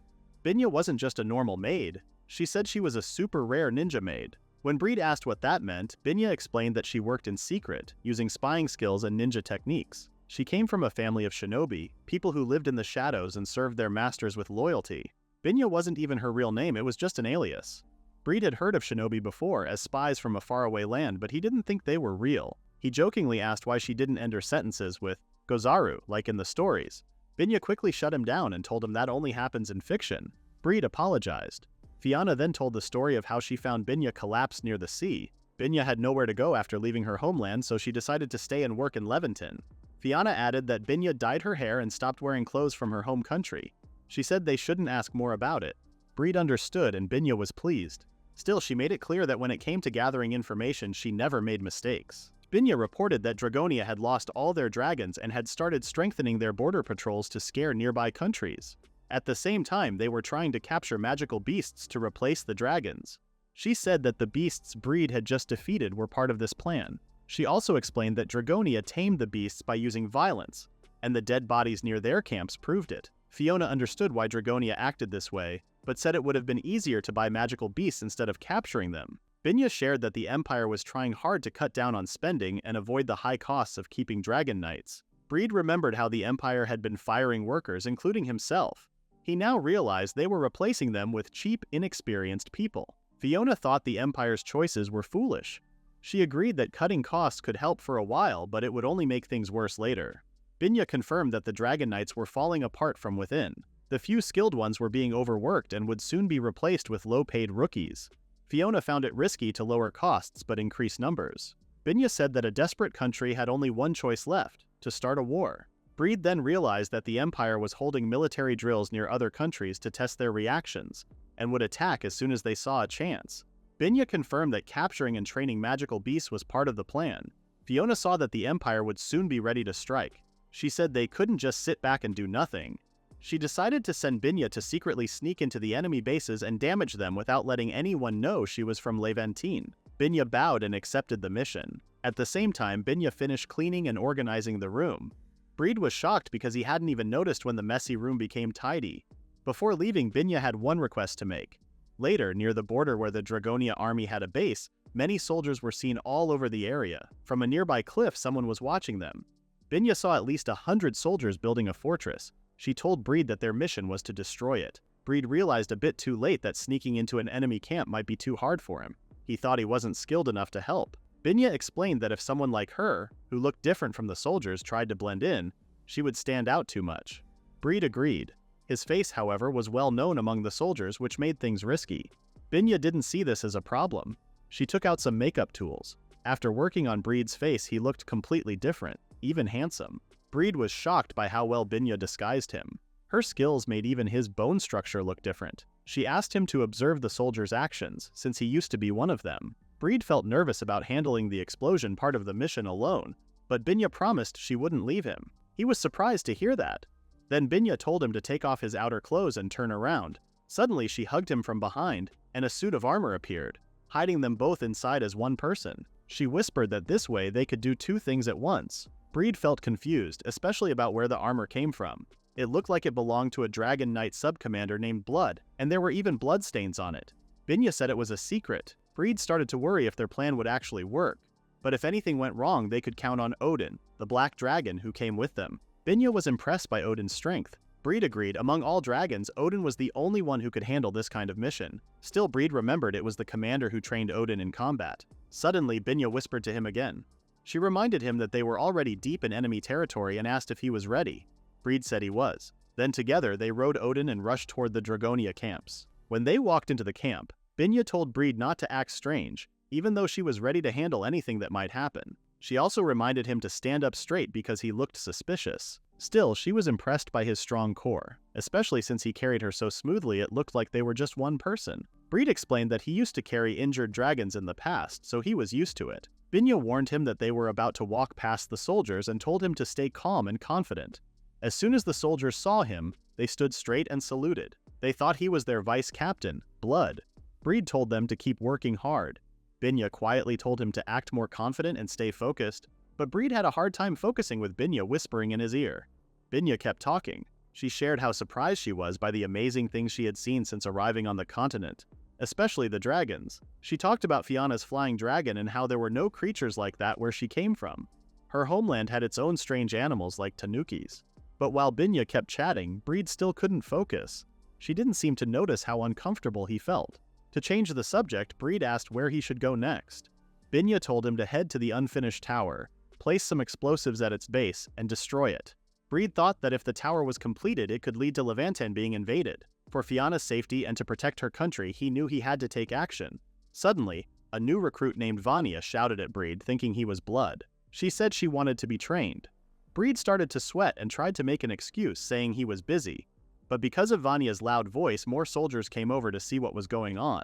Vanya reminded them that they were all supposed to be busy too, but the others didn't want her to get ahead of them. She called the vice captain kind for turning her down so he could train everyone. Breed quickly said she was getting the wrong idea, but the young soldiers had already started to admire him and were excited to start. As they were pulled into the situation, Binya commented that things were getting troublesome. Breed told her it wasn't the time for jokes. So the training began with Breed watching over them. In the end, he was dragged to the training field and decided to just let them practice sword swings. While they focused, he tried to quietly slip away. But Vanya started bothering him, asking if her sword form looked good. Breed just said it was fine. The soldiers began to feel something was strange. They noticed that their vice captain hadn't been giving them any real instructions, which was odd because he usually trained them strictly. They started to wonder if something was wrong with him. Breed began to panic as he saw them starting to doubt him. Then Vanya asked him to give clear instructions. She whispered to him that people were starting to look down on him. Breed said he was fine with that, but Vanya told him to prove he was a real captain. She got into a fighting stance, ready to challenge him. Breed backed away and asked her to wait. He couldn't believe such subordinates didn't listen to their superior. At that moment, Binya made up her mind to take action. She focused, and this caught Breed by surprise. She used a sword move from her one-sword style called Willow Form, Fang Flow. Vanya couldn't keep up. Her attacks were blocked and she was knocked backward by Binya's fast slashes. The other soldiers cheered when they saw how strong their vice captain was. Binya then told Breed to match his breathing with hers. The fight went on and Vanya tried her best to hang in there. But Binya had already decided to end it. She used a secret move from the same sword style called Fanged Fortress Flash. In just a second, she struck Vanya many times, broke her sword, and stopped her own blade just before it touched Vanya's neck. Vanya had no choice but to give up. Everyone cheered again for Binya, amazed by how fast she won the fight. In truth, Binya almost went in for the kill, but Breed stopped her just in time. Binya said she had planned to stop the sword, but it wasn't clear if that was true. After the training, Binya and Breed walked to a tent. Binya mentioned how they got through such a tough moment, and Breed called her crazy. Then he reminded her that they still needed to head to the fortress with the explosives. But Binya had already turned her attention to someone else. Sarah suddenly showed up. She asked him for his time and face because she had something important to talk about. She called him Blood. Breed almost panicked. He realized he currently looked like someone else. Sarah reminded him they had an important meeting and asked if he had the documents ready. Breed was surprised. He didn't know there was a meeting at all. When Sarah noticed that his voice sounded a little different, she asked if he had a cold. Breed quickly made up an excuse, saying he wasn't feeling well. Sarah told him not to be lazy because the higher-ups were coming. Breed started to worry. If the big bosses saw him, they would surely find out he was an imposter. He had to find a way to escape soon. By now, Binya should have already started planting the bombs inside the fortress. Until then, Breed needed to keep Sarah busy with conversation. He thought hard about what she might like to talk about and quickly came up with an idea. He asked her what she thought about using magical beasts instead of dragons. Sarah went quiet for a moment. Then she said she didn't support the idea. She reminded him that she had argued a lot with the higher-ups before, but she couldn't go against their orders. She said the upcoming meeting would be full of people who supported the beasts, and she guessed there were bribes involved. She called those people amateurs. Still, she hoped they could change their minds, and she was counting on Blood to help with that. Breed agreed. He remembered how much Sarah loved dragons, and it made him happy to see she still did. Sarah then said Blood had been quiet lately, and she started to wonder if he was taking the beast's side. But she quickly added that dragons were clearly better. After all, they were the strongest. Breed realized his mistake. If Dragonia stopped using beasts and went back to using dragons, their military strength would be fully restored. If that happened, Levantin might be attacked. Breed wondered if he should support the use of beasts to weaken the Empire's forces. His head started to spin, and he forced himself to speak, saying that monsters might have their good points. He mentioned how mole lizards were really fast and could change the way battles were fought. Sarah disagreed, saying those beasts didn't have the best stamina. She proudly argued that dragons were better because they were stronger and could handle tough terrains. Breed agreed with her, but still insisted that they could use both the beasts and dragons in different ways. He pointed out the differences in the dragons' personalities. He explained how dragon handlers assess a dragon's traits and match them with the best soldier. It wasn't just about their physical abilities. Other things like temperament, stamina, intelligence, and more were also important. He reminded her about the timid dragon that couldn't fight well before. Sarah asked if he was talking about Odin. The black dragon looks strong now, but in the past he would shrink whenever a soldier tried to ride him. Odin was a coward who would run away from enemies. Breed, acting as Blood, said that he had taken Odin in right before he was about to be disposed of. Breed had tried everything to help Odin, and being timid actually showed that he was careful. They wondered if they could turn his caution into a strength by teaching him battle skills. Eventually, Odin became the dragon who guided his master and remained unscathed. At first, everyone thought Odin was useless, but they realized they could do the same with beasts. In the end, it was about knowing how to use them.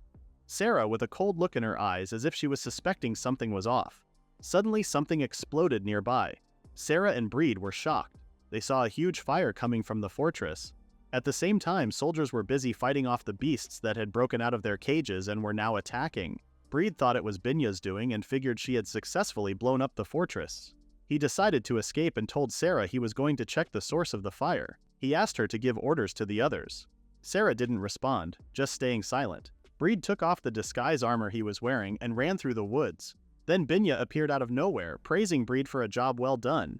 She apologized for making him worry. Breed said he was more worried about himself.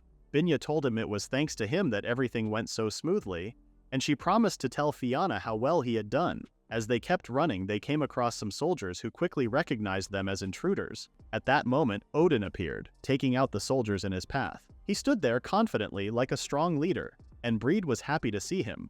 But more soldiers kept coming. Binya complained about the endless soldiers, then pulled something out of her dress. She said she would hold them off and told Breed to go on ahead. Then she fired a shot at the soldiers. It was a gun. She threw something at the soldiers and it exploded, filling the area with smoke. Breed got worried about her, but Binya reminded him that she was a shinobi maid and could handle herself. Trusting her, Breed got on Odin and left the area. The black dragon flew past the soldiers who had no idea what was happening. Binya then said this mission felt easier than usual and hoped that Breed would escape safely. Suddenly, someone moved quickly past Binya and pushed her out of the way. She was left confused and couldn't react. She knew she wouldn't be able to catch up, but she believed Breed would be okay on his own. At the same time, Breed noticed someone chasing him. The person jumped in front of him and Odin stopped so fast that Breed was thrown off. As he hit the ground and rolled, the person spoke, confirming it was really him. Sarah looked at him and smiled. Breed was surprised that she recognized him. Sarah said she knew it was him right away because she remembered his voice. Breed had completely forgotten how good Sarah was at remembering the names and faces of every soldier. But he wondered why she could recognize his voice, since he wasn't even one of her subordinates. Sarah explained that it was strange for a new soldier like Blood to speak like he knew Odin very well. Even when Odin was still weak, she didn't hesitate to ask him to return to Dragonia. She said she valued him because he always did his missions properly, followed even the most reckless orders without complaining, and never slacked off. She wanted him back. Breed couldn't believe someone like the commander was asking him to return. He stood there quietly, unsure of what to say. Sarah said she would have done everything she could to stop Breed from being fired if she had known. She told him that if he trusted her, she would promise not to attack Levantin, would ask for better working conditions for him, and even take him into her own home if anything went wrong. But Breed said no. Sarah was shocked. She thought she had just offered him the best deal possible. Breed said he was thankful that she recognized him, but all of her promises were just guesses for now. He remembered how many promises the higher-ups had made to him in the past, promises to improve his job and the lives of the dragons. But those promises were broken again and again in Dragonia. He explained that Princess Fianna was different. She gave him a place to belong when he had no one. She protected him from those who wanted to get rid of him. She accepted him even when others turned away. Those were the reasons he stayed loyal to her. He said he wouldn't betray her. At first, Sarah was too stunned to reply. Then she suddenly burst out laughing like she had lost control. But just as quickly, her laughter stopped, and her eyes looked cold and empty. She said she agreed with Breed and admitted that she had made a fool of herself. She had heard Princess Fianna was special, but now she believed the stories. Fianna was even more amazing than she imagined. Still smiling, Sarah looked strange and threatening. Breed nervously agreed that Fianna was a good person. Sarah couldn't believe Breed hadn't changed. He even explained how she was different from Fianna, as if trying to teach her something. Then Sarah, still smiling in a scary way, asked if he was telling her to be like the princess. Breed didn't know what to say. Sarah stepped closer, pulled out her sword, and told him to stop pretending. She said that instead of wasting time talking, she should just take what she wanted together with her dragon, Orty. A wild chase began between Breed and Sarah. Breed asked why she was even chasing him, but Sarah just laughed and told him not to ask silly questions. She said he should stop complaining and just let her catch him. After all, he had told her to do it. Odin ran as fast as he could with Breed riding on his back, while Sarah followed closely behind on a large beast. Breed shouted that he never said such a thing, he only said he was loyal to Fianna. But Sarah didn't seem to care. She looked upset like someone who felt left out and jumped off her beast to try and catch Breed. She missed and ended up smashing the ground instead. She couldn't believe Breed had spoken about the one he pledged loyalty to without using any honorifics. To her, it seemed like he was getting too friendly with the princess. With no other choice, Breed told Sarah he didn't want to return to Dragonia and tried to escape back to the city. But Sarah got back on her beast and said she wasn't going to let that happen. Breed started to realize that talking things out wouldn't work. Just then, Sarah guided her beast smoothly, jumping onto nearby trees to block their path. Breed noticed that her movements were leading them somewhere else. He didn't know the area well, but at least he had Odin with him. So he asked Odin to use his danger-sensing ability. Odin focused for a bit but stayed completely calm. Sarah was surprised. He didn't seem worried at all. Breed said it was time to make a move and told Odin to find a way to escape. As soon as they left the forest, Breed realized they had entered a mountain area. He figured out that Sarah had led them there on purpose. Dragons were usually slow at first, but once they picked up speed, they could easily jump over small obstacles. Breed guessed that Sarah would catch up to them quickly. Sarah then showed up at a higher spot, still chasing after them. She said Odin wasn't doing badly and was surprised they were able to keep running, even with the rough ground. But she also expected this kind of skill from Breed as a dragon rider, and from Odin too. Still, she knew the chase wasn't over yet. Sarah's beast then hit a cliff with its tail, knocking down rocks to block the path. Breed saw one rock flying straight at his face, but he dodged it. The crash made a huge cloud of dust, making it hard for him to see. Sarah used this chance to get closer. She said she didn't know what Breed was planning, but he wouldn't be able to avoid her next move. Breed agreed, but said there was still one thing he and Odin could do. Odin growled, dug his feet into the ground, then charged forward like a runner. He smashed through the rocks in front of them using his strength and his horn. Sarah was caught off guard. Breed admitted he made a small mistake. If the rocks had fallen a little earlier, it could have been very dangerous for them. The path to the left was blocked, but if they kept moving straight ahead, they could still escape. But just then, Breed felt something was wrong. He noticed Sarah had broken a warning sign nearby, the one that warned about a deadly cliff straight ahead. She laughed, knowing she had trapped him. Breed realized he had been tricked. The rocks on the left were just a distraction. The dust not only blocked his view, but also made it harder for Odin to smell anything. Sarah had planned everything to push them toward the cliff. She proudly said everything had gone exactly the way she wanted. She attacked again, asking both Breed and Odin to belong to her. Breed told Odin to keep going. When Sarah saw how calm Odin was, she realized they were planning to jump across the huge cliff. She shouted that it was impossible even for them, but Odin didn't stop. Breed, on the other hand, was getting nervous. He felt like Odin was trying to tell him something. As they got closer to the edge, Breed told Odin to just jump. Odin gave a loud, powerful roar and leaped from the very edge of the cliff. While they were in the air, they looked like they were flying, almost like a famous basketball player jumping, but they didn't land perfectly on the other side. Sarah watched as the two began to fall. Breed thought everything was over. But at the last moment, Odin sharpened his senses and managed to grab onto something sticking out from the cliff wall. Instead of falling, he pushed off with his strong legs and launched himself upward. After rolling over the edge, they finally made it to the other side of the deep gorge. Odin looked impressive and Breed felt proud of him. Sarah stood there, shocked and confused. She couldn't believe they actually made it. She also thought it was strange that Odin noticed the small foothold on the cliff. But then she remembered. Dragons can sense tiny details on the land through smell. She was amazed. She admired Odin's jumping skill and sharp senses, and she respected Breed's bravery and quick trust in his dragon. Now she wanted them even more. Then she turned to her beast. She told it to jump too, since it was lighter than a dragon. The beast growled like it didn't want to. Sarah patted its head and gave it an order, but the beast still refused. From far away, Breed could feel Sarah's strong energy. He wouldn't be surprised if she somehow crossed the gorge too. He remembered how scary she could be when she was angry. Sarah climbed on her beast and complained about how it never listened when it really mattered. Even though she had the upper hand, she still couldn't catch Breed. She had no choice but to back off for now. Breed let out a deep sigh of relief, but Sarah told him not to forget one thing. She pointed at him and said that next time they met, she would make him hers. She told him to be ready. Then she laughed loudly and said to her beast that it couldn't stay scared forever. They started heading back to their camp. As Breed watched them leave, his legs gave out. He had managed to get away, but it was way too close. He thought that if Sarah had been riding a dragon instead of a magical beast, she would have stopped him easily. It's almost impossible to run from a dragon's sharp nose. He had barely escaped just from Sarah's strength alone. Even though she was dangerous, Breed thought he might see her again someday. Afterward, the people of Levantine celebrated the return of Breed and his team. They kept saying how cool he was for chasing away the Dragonia soldiers and for riding a dragon. Breed wasn't sure if he deserved such a big welcome, but Binya told him that accepting this kind of praise was also part of his job. Breed said he wasn't a hero and didn't see himself that way.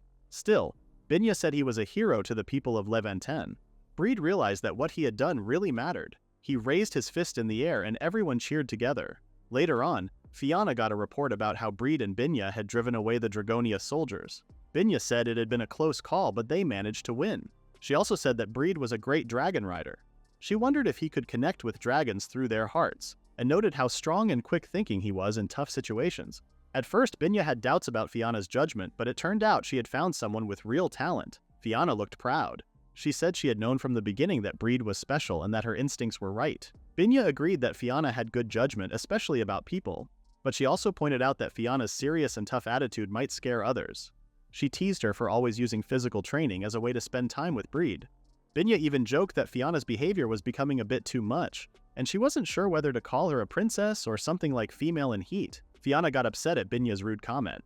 Binya laughed and said that Fianna's awkwardness was actually kind of cute. Fianna, still annoyed, told her to stop being nosy and get back to finishing the report. Fianna discovered that Dragonia had built a large fortress in just a few days. She also confirmed that the Empire was using magical beasts instead of dragons. Binya told her that one of the creatures was a mole lizard, and it nearly trapped Breed. The rider of that beast was someone named Sarah. Fianna was surprised that someone so skilled was on the enemy's side. When Sarah's name came up, Fianna mentioned that she wanted to bring more talented people to join her. Binya added that Sarah was very beautiful and used to be Breed's superior. She also said that Sarah kept trying to make Breed return to her side, but as soon as Binya saw Fianna's blank, pouty face, she stopped talking. She asked Fianna if something was wrong. At the same time, the king of Dragonia learned that the fortress had been destroyed.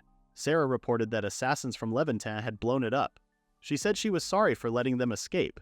The king became very angry and reminded her how much money they had spent on the fortress. He shouted that she would have to take full responsibility. Sarah answered that she understood his anger and was ready to accept any punishment.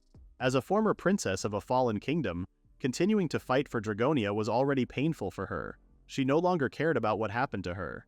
Just as the king was about to give Sarah the death penalty, a prince stepped in and told him to stop. It was Marco. He criticized the king for making such a quick and harsh decision. Marco said that killing Sarah was not enough to make up for the loss of the fortress. He also said her life wasn't even close to the value of what had been built. The king asked Marco what he thought should be done. Marco suggested turning Sarah into a slave instead. He reminded the king that people in heavy debt had no choice but to sell themselves to pay what they owed. He said that since Sarah was once a princess from a kingdom that had been destroyed, she could be treated like a spoil of war.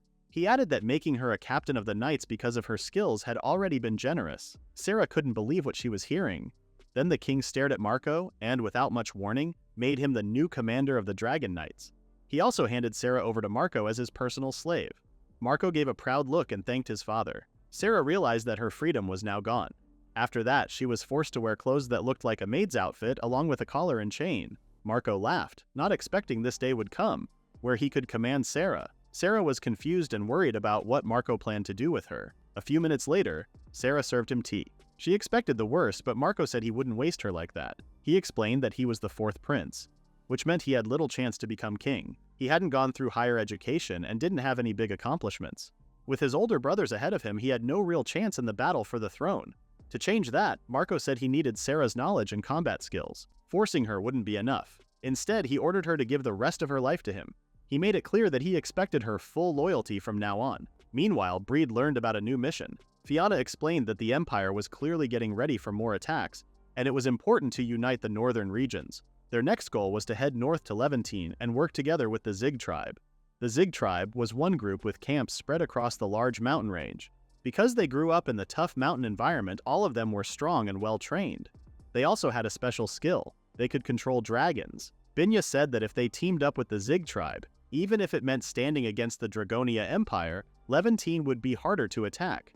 That's why Fiona needed Breed's help again. Breed understood the plan and thought it made sense.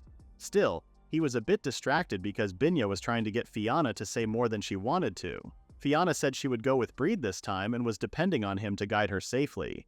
Breed told her she could rely on him. Fiona turned away, her face red, and Breed felt confused by her reaction. As they left the dragon stables, Binya complained that Fiona should be more honest about how she felt. She kept teasing her, saying she should at least ask Breed to protect her in a more serious tone so they could grow closer. Fiona got annoyed and told her to stop. From the balcony, Breed watched them, unsure what they were talking about. Still, he knew they were heading into the mountains, so he started thinking about which dragon to take with them.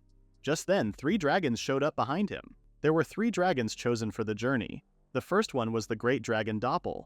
It had a sharp sense of smell, could tell different scents apart, and moved quickly and easily. It was also good at climbing trees and walking in rough areas. The second dragon was the earth dragon Maneba. It was strong like a mole, digging through the ground with its sharp claws and breaking rocks without trouble. The third was the red dragon Barbarossa. It worked well alone, was very smart, and could handle many kinds of situations. Breed had asked Fiona if bringing only 3 dragons was enough. Fiona thought it might seem like a threat to the Zig tribe, but she believed that with Breed and the 3 dragons, they could handle an army if needed. Breed didn't want her to give him too much credit. Their goal was to form an alliance with the Zig tribe. Bringing too many dragons could make it look like they were preparing for a fight. Binya, the shinobi maid, also joined the group, which made Breed feel better. He looked forward to working with her again. With everything ready, the 3 of them and the 3 dragons set out. Later, in the mountains, they came across a blocked path that used to be open. Breed was surprised. Binya reminded him that the Zig tribe hadn't kept good relations with others for some time. Barbarossa helped by clearing the path. Breed wondered why the tribe had cut ties, but since he was only a dragon Tamer, he decided it was best not to ask too many questions. Binya noticed that Breed was carrying a lot and asked why he didn't let the dragons help. Breed explained that dragons were more delicate than they looked and shouldn't carry heavy loads. Still, Binya pointed out that he seemed to be carrying around 500 kilograms.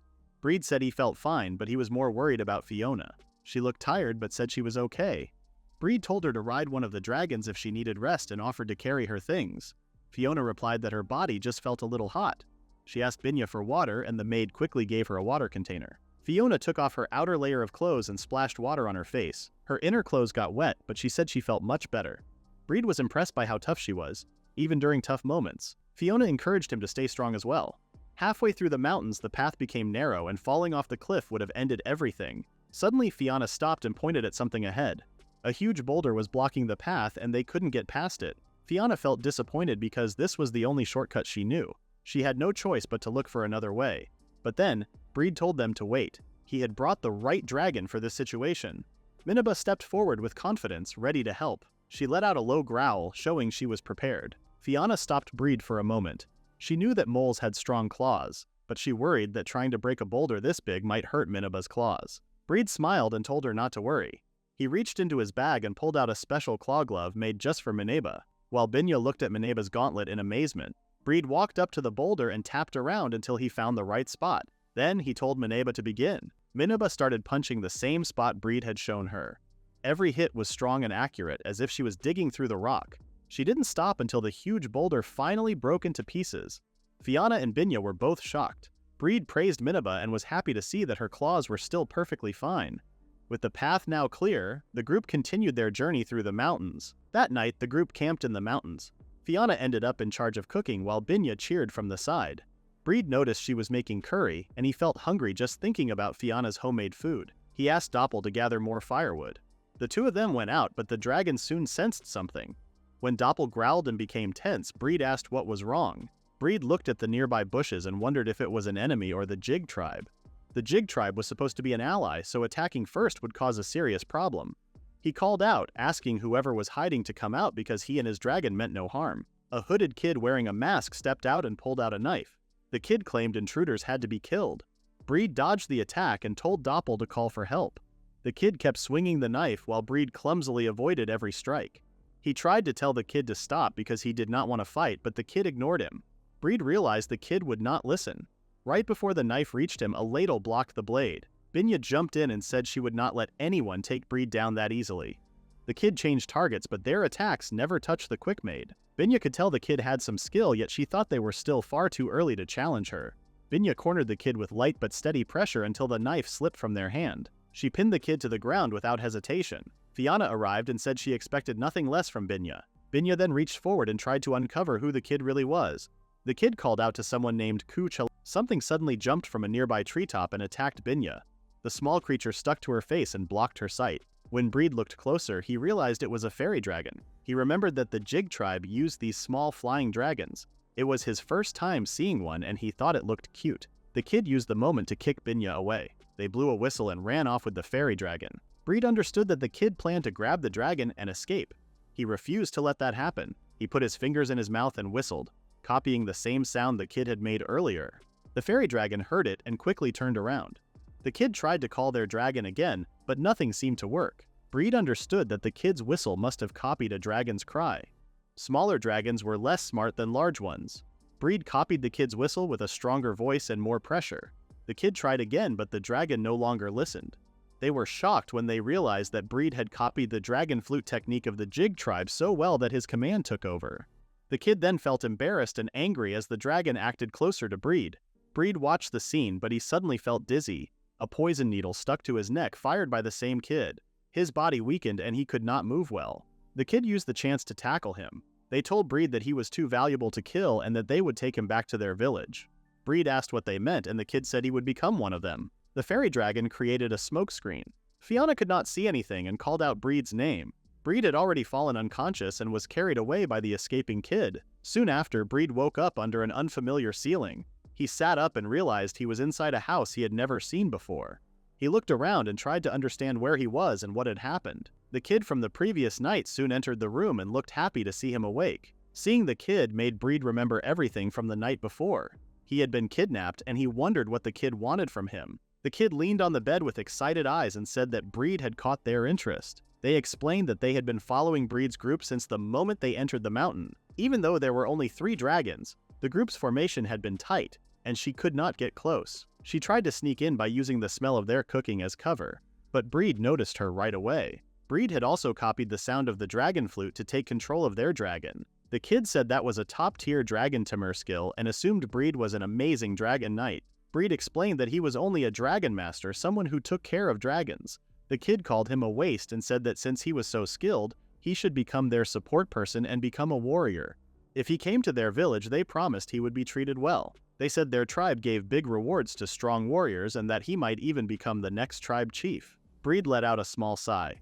He introduced his full name and said he worked for the Leviton Kingdom. He appreciated the offer but had to decline. He explained that he was not a real fighter and was proud of the work he had already done. The kid felt it was a shame, yet it made them like him even more. They thought his humility made him admirable and rare. Breed felt he was not special at all. Suddenly, the kid suggested becoming his wife. This surprised Breed, and he asked what she had just said. The kid then realized she had not introduced herself yet. She pulled back her hood and introduced herself as Ailu, the daughter of the Jig tribe chieftain Ailu Jigzag. Breed was shocked to learn she had been a girl all along. Ailu laughed it off and said some people mistook her sometimes and she never cared about it. When their talk ended, she said it was time to get the chieftain's permission and pulled Breed along with her. She dragged him through the village of the mysterious Jig tribe. No matter how he looked at it, there was no escape for him. Even if he managed to get out, he had no idea where he was. It was best for him to stay quiet and wait for Fiona and the others.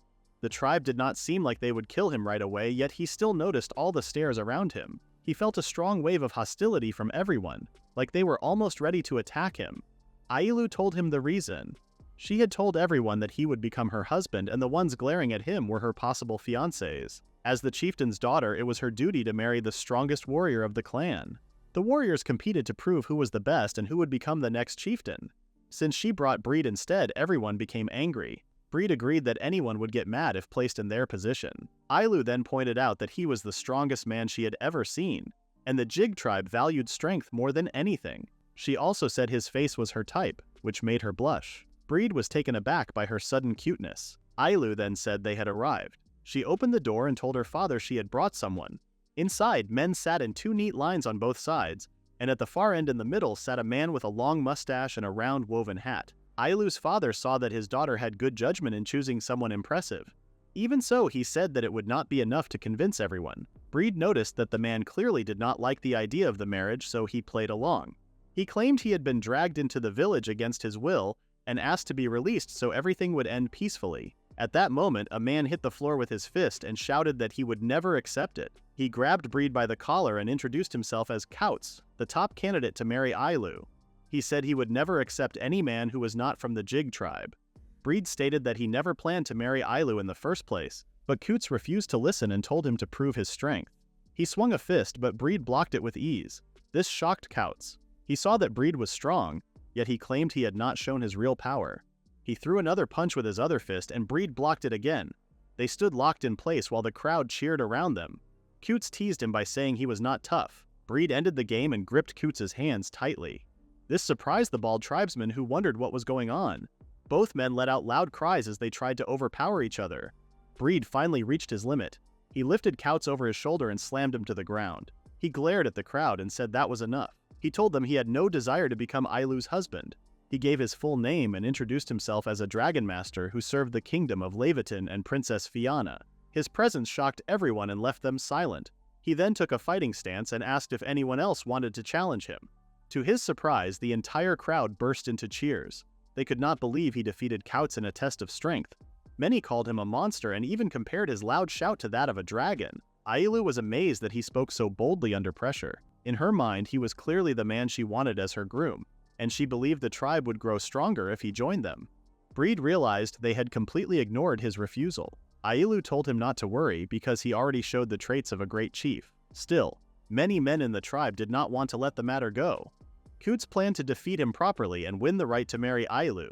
Breed finally understood that this tribe was a lost cause. Breed and Kauts went for another match, this time with simple arm wrestling. It was not just one round. Breed had already won 100 times, yet Kauts kept asking for more. A man eventually told him to be quiet and suggested another idea. This man, Rayos, asked Breed to talk about the dragon he raised in exchange for information about fairy dragons. Breed said they had already talked about it until morning the day before. Rayos said he was still not satisfied. Another man named Zircon agreed while walking in with his dragon. He challenged Breed to a dragon riding contest. Breed said they had already competed 2 hours earlier and that he already understood Zircon's love for dragons. Zircon said he was only frustrated because it was his first time losing a dragon riding match. The three of them then asked Breed what they should do next. These three men were known as the Three Valor Generals in the Jig tribe. Breed planned to train them and let them earn the chieftain's approval. If one of them got chosen instead of him, that person would become Ailu's husband and it would settle everything. That way, Breed would be free from responsibility. Ailu suddenly appeared behind him and asked what he had been mumbling about. She told him to ignore the three fools and eat. She held onto his side and asked if the food tasted good. Breed said it did and asked if she had made it. Ailu said she needed to win her future husband's stomach. She promised she would become a good wife to him someday. Jig's food honestly tasted better than he expected. There were creative dishes like herb-grilled meats and buttery sautés. For Breed, many of the meals felt pleasing to eat. He especially enjoyed the drink called kushi, which tasted bitter and sweet. He wondered how they made it. He needed the energy, and he kept drinking more of it. The three Valors kept bothering him with more challenges. Ailu then warned Breed not to drink too much kushi, but she stopped herself. In the end, she did not care what happened afterward. Seeing Breed grow close to the others, the village chief said that Ailu had chosen a fine man. He remembered how the three generals used to be at odds with one another, yet now they acted almost like brothers. He agreed that his daughter's judgment had been right. Ailu proudly said she had good eyes for people. The village chief then acknowledged Breed as his future successor and Ailu's future husband. However, this would only happen if Breed overcame the trial. Ailu felt shocked, because Breed was not even part of their tribe. She asked if her father was being serious. The chief explained that this was exactly why the trial mattered. Since Breed was not one of them, he needed to accomplish something great or the others would never accept him, and he would never earn the right to be the chieftain. Later, deeper in the forest, Breed asked what was wrong with Ailu bringing him so far without warning. Ailu stayed silent. Breed thought she might secretly be trying to send him home, yet she still said nothing. He began to doubt she was even letting him go when he noticed the three generals following them. Ailu suddenly stopped and told Breed that he would face a trial. They stood before a cave shaped like a dragon's face, with two dragon statues sitting in front of the entrance. The generals were shocked and asked if Ailu had gone crazy, since Breed was not one of them and did not have the fairy dragon's blessing. Without that blessing, the trial would be brutal for him. Breed had no idea what they meant. Coots explained that even they struggled when they faced the trial. Ailu said she knew that, but she could not go against her father's command. Even so, she believed Breed could do it, and she knew the generals believed the same. Breed was incredible, and they all agreed he would manage. Still confused, Breed asked what the trial actually was. Ailu explained that deep inside the cave was the fairy dragon's nest, and his trial was to retrieve one of their eggs. Breed was shocked. The only reason he had not left the village earlier was that he wanted to study the fairy dragon's habitat. He had wanted to learn about their ecology for a long time. For a dragon master, understanding dragon ecology was the most important skill, something his mentor had taught him. Without hesitation, Breed accepted the trial and headed into the cave. The generals were impressed by his courage and felt excited, even though he had no blessing to protect him. They now saw him as a worthy rival. Everyone followed Breed inside, unaware that what waited ahead would be something none of them expected. Surprisingly, the inside of the cave stayed bright because of the glowing moss. Ailu told Breed not to walk too fast. Suddenly, Coots screamed. Breed looked behind him and saw a sharp stalactite stuck on Coots's forehead. Coots said he was fine, but Breed knew he was not. Coots fell to the ground and said he would rest for a moment while the others went ahead. They climbed a cliff and found a huge hole in the middle. Breed wondered how they could get across it. Ailu told him to stay calm and trust the wisest general. Rayos tied several ropes together, threw the rope around a nearby stalactite, and secured it. He told Ailu to go first. Ailu swung to the other side with skill, and everyone else followed. Breed thought the rope, making creaking sounds halfway through, was terrifying. Zircon told Rayos to hurry since he was the last one left. Rayos wore a confident smile and asked them who they thought he was. But when he used the rope, it snapped and he fell to the bottom. Breed called out in worry. He saw Rayos knocked out and felt relieved that the fall was not very deep. Still, after watching each person get knocked out one by one, Breed assumed he would be the next. Luckily for him, it was not his turn. Sadly, Zircon had an accident on the way and landed his crotch on a rock. Breed could not believe the proud Zircon slipped and fell like that. Ailu said it suited the dragon general. She thought he died like he was riding a dragon. She felt the trial was cruel. Before she even noticed, only the two of them remained. Breed wondered why those three came along in the first place. Ailu warned him that it was too early to relax because the real trial would begin soon. The two soon crossed a bridge over an underground river and finally reached the nest of the dragons. As they moved forward, Breed heard something nearby. Ailu told him to get down, but before he could react, something struck him from behind and wounded him. Ailu called out to him. When she saw what happened, she realized it was true that anyone without a blessing got attacked by the dragons. She had hoped Breed would be an exception. A group of fairy dragons came out of the shadows. They looked larger and fiercer, and this sight made Breed understand that Kuchulain had still been a baby. He wondered if the adult fairy dragons saw them as enemies and attacked for that reason. But he also questioned why Ailu was not being targeted. Ailu explained she had been blessed, which was why the fairy dragons ignored her. She said the Jig tribe drank processed fairy dragon drops from childhood, and that these drops gave them the blessing. Breed asked if she meant poop, but Ailu said it was something sacred that returned to the earth from the fairy dragon's body. Breed thought it was still poop, and then realized the fairy dragons accepted the Jig tribe because they consumed it. That was the secret behind how the tribe controlled the fairy dragons. Even so, the idea of drinking it still disgusted him. Ailu then said it was the same drink he had recently had. Breed felt shocked as he remembered how he chugged that drink during the feast and learned it came from dragon poop. He admitted it tasted good but wished she had warned him. He had several cups, yet he still wondered why he was being attacked. Ailu explained that one needed to drink it regularly over a long period because the change would show on the skin. She pointed out how their skin tone differed from their birth, and this color shift showed the blessing taking hold. Even their body scent changed, and she offered Breed a chance to smell it as she raised her arm, but he refused. Anyone without that skin change had not been accepted by the fairy dragons. This was why Breed had to dodge their attacks and climb to safety. Breed froze when he looked up. He wondered if she was even serious. The adult fairy dragons were already in full battle mode. The dragons then started attacking Breed as he moved toward the nest while he whistled. He soon realized he could not communicate with the wild dragons with that technique. He also knew he could not get any closer to the nest at this rate. To become Ailu's husband, Breed needed to finish the trial of retrieving a fairy dragon egg. The dragons were more agitated than usual, and Ailu even asked if he should pull back. Breed refused to give up. He had come all the way to see the nest and there was no turning back. Ailu felt happy because Breed was willing to go so far for her. She asked if he had some kind of plan. Breed looked around and noticed some rocks on the ground. When he picked them up and smelled them, he realized they were exactly what he needed. They were not rocks at all, and they slowly melted as he spread them on his arms. Ailu asked what the substance was. Breed explained that it was fairy dragon dung. Many animals identified their own kind by scent, especially through dung, and dragons were no exception. During an old fieldwork trip with his senior, they often rubbed monster dung on themselves to get closer to nests. Ailu thought he was amazing because she had never seen anyone do that. Breed knew how disgusting it was and thought this was the perfect way to make her hate him. Instead, it made Ailu fall even more in love with him. She thought he was very brave for not being afraid of getting dirty.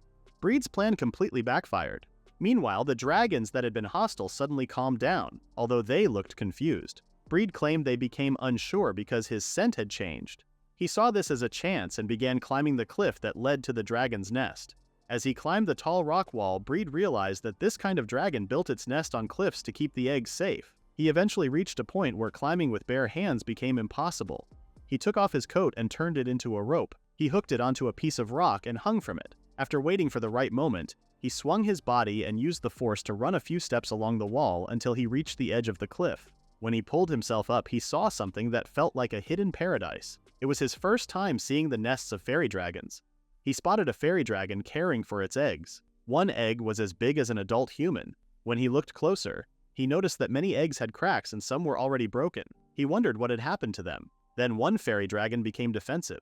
The anger was not aimed at Breed but at something hiding behind the rocks. A small creature suddenly ran off with an egg on its head. Breed looked around and realized that several other creatures were eating the eggs. He understood that the dragons were upset because these mice were feeding on their young. The sight was awful, yet he also knew the mice were only trying to survive. He felt it would be wrong for an outsider to interfere, but he was a dragon master who lived with dragons. He could not leave them like this. Breed focused and whistled. He looked down the cliff and wondered if the one he called for had heard him. He hoped it was close enough. Something below began to move. Below the rock wall, Ailu heard something strange after Breed's whistle and wondered what it could be. Breed looked up and saw a hole open in the ceiling. Dobel came out and ran straight into Breed's arms. Breed felt relieved because the dragon arrived just like he hoped. Among all dragons, Dobel had the sharpest senses and could notice sounds from 10 kilometers away. Breed felt thankful that the whistle reached him. He then said it might seem sudden, but he needed Dobel's help. He wanted Dobel to pee on the fairy dragon's nests. Dobel jumped around while spraying water from his faucet. Ailu finally caught up by holding onto her dragon. She watched him and wondered why he made the dragon pee around the nest. Breed told her to keep watching. At that moment, a group of mice tried to sneak into the nest to steal more eggs. When they got close, they froze in fear, trembled, and even vomited. A dog dragon's pee acted as a strong territorial signal. Wild animals understood different smells as warnings. Mice were prey to many creatures, so they could not risk going near the scent of apex predators like dragons. In the end, all the mice ran out of the fairy dragon's nests in complete fear. Breed said a dragon's marking was powerful enough that weaker animals would avoid the area for years once it was claimed. He believed that was enough to protect the nest and gave a small apology to the mice, wishing they would search for food somewhere else. A fairy dragon watched everything with full attention. After some time had passed, the three generals finally caught up to them. Zircon was shocked because Breed climbed the rock wall without using a rope and said it felt almost inhuman. Ryo said the mice stealing eggs had been a long-standing problem, yet Breed solved it with no effort. Coots could not argue anymore and agreed that Breed seemed like a perfect match for Ailu. Breed could not believe how helpless these people were, and wondered how they even climbed the cliff. The three simply pointed at the ropes hanging from the edge, which Breed had not even noticed. They told him to take an egg so he could pass the trial. Breed thought he only came to study fairy dragons. At that moment, a fairy dragon tapped his shoulder. When he looked back, one of the dragons offered him its egg. Ailu explained that fairy dragons always laid 2 eggs but raised only 1. The tribe took the extra egg as a gift. It was a tradition shared by both the tribe and the dragons. Breed was surprised but understood that every species had its own way of caring for eggs. He knew some birds left behind eggs that would never hatch because parents would not waste food on weak hatchlings. Fairy dragons probably laid exactly 2 eggs as a kind of backup. From a human viewpoint, it might seem harsh, but it was a strategy for survival. That was how they adapted. It was also why they did not mind the Jig tribe taking 1 egg. The fact that they offered it themselves even suggested a helpful relationship between them. Ailu said the fairy dragon offering an egg to Breed was proof that it accepted him, and she urged him to take it. Breed wanted to end things earlier and fail the trial on purpose. At this pace, he would be seen as someone who passed and would be accepted as Ailu's husband. Even the 3 fools were already cheering for him as her husband and the tribe's next chieftain. Ailu then held on to him and asked if he did not want to be her husband. She said she was very devoted and gave nice massages. At that moment, a small piece of rock hit Breed's head. He looked up. Above him, a furious Fianna demanded to know what was going on. Afterward, Breed tried to explain everything, but Fianna coldly asked what was on his mind. Breed felt shocked and said nothing was wrong. He saw how scary she looked. Binya confirmed that Fianna felt very angry. Breed said he already knew that, yet he still wondered if he had done something that made her act that way. Binya sighed and said Fianna felt jealous of Ailu. Breed said that could not be right.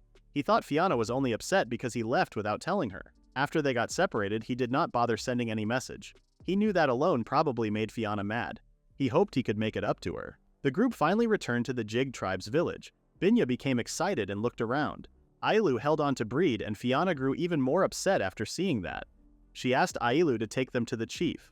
Ailu agreed but said Breed had nothing to do with the problem. Fianna called her amusing. The tension between the 2 girls grew stronger. The village chief felt shocked when he saw Breed return with a dragon egg. He now agreed to let Breed marry his daughter and become the next chief. Fianna glared at Breed, who told the chief to calm down. The chief then asked if the 2 women with him were his concubines and said it was natural for a strong man to have them. Binya tried to add something, but Fianna stopped her. Fianna then kneeled before the chief and asked for a moment to speak. She introduced herself as the princess of the Levantine kingdom and said it was a pleasure to meet him. The chief found the name familiar and guessed she was King Ornis's daughter. Fianna confirmed this and mentioned how her father had once been in the chief's debt. Breed realized the kingdom really had a connection with her father in the past. He had never asked about it, but he now wondered why that connection ended. Fianna decided to be direct. She asked the chief to join forces with them and stand together to protect the land from Dragenia's invasion. The chief poured a cup of alcohol and refused. Breed asked why. The chief then reminded them about the old war with Dragenia. Long ago, the Jig tribe and Levantine had formed an alliance and fought Dragenia, but the enemy was extremely strong, and they lost. They lost many men but never gave up. They were ready to fight until the end. Yet King Ornis suddenly said they should surrender. Ornis had been brave and noble, but before Dragenia's overwhelming strength, he turned into a coward. The chief regretted allying with him and felt the same until now. He asked Fianna if she really expected them to ally with Levantine again to fight Dragenia. He told her not to think that way. After the chief's outburst and the heavy pressure in the air, everyone went quiet. No one wanted to speak. The Jig people stayed silent too.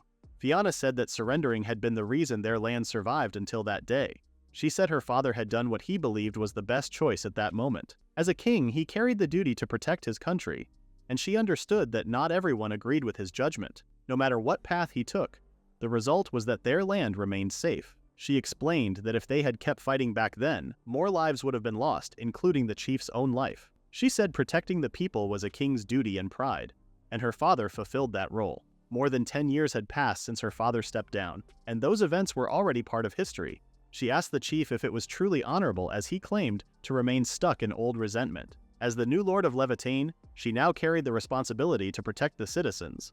Those who lived there also shared the duty to serve and defend their home. She wondered if the proud Jig tribe, who lived by the sword, could not even fight to protect their own land. The chief then crushed the alcohol bottle with his bare hand, and a shockwave burst out of the hut. He finally stood up for the first time and demanded how she dared to say such things. The whole house was shattered. The chief was the tribe's strongest warrior, and Breed was left speechless. Fianna stood in silence with a calm face. The chief said they did not care about fancy words and that if she wanted them to listen, she had to show her resolve. Fianna asked what resolve he meant, and the chief threw a knife on the floor. He lifted his left hand and showed his missing pinky finger. He said he cut it off when he became chieftain as proof of his resolve. He explained that words alone could not unite the tribe. If she could not give up a part of herself, they would not follow her. If she wanted their support, she had to show her resolve. Fianna picked up the knife and asked if that was truly all it took. She remembered what she said earlier, but she also knew how deep the rift between their people ran. She expected to be turned away at the door, yet they reached the negotiation and she pushed the talk this far. Breed asked in worry what she was doing.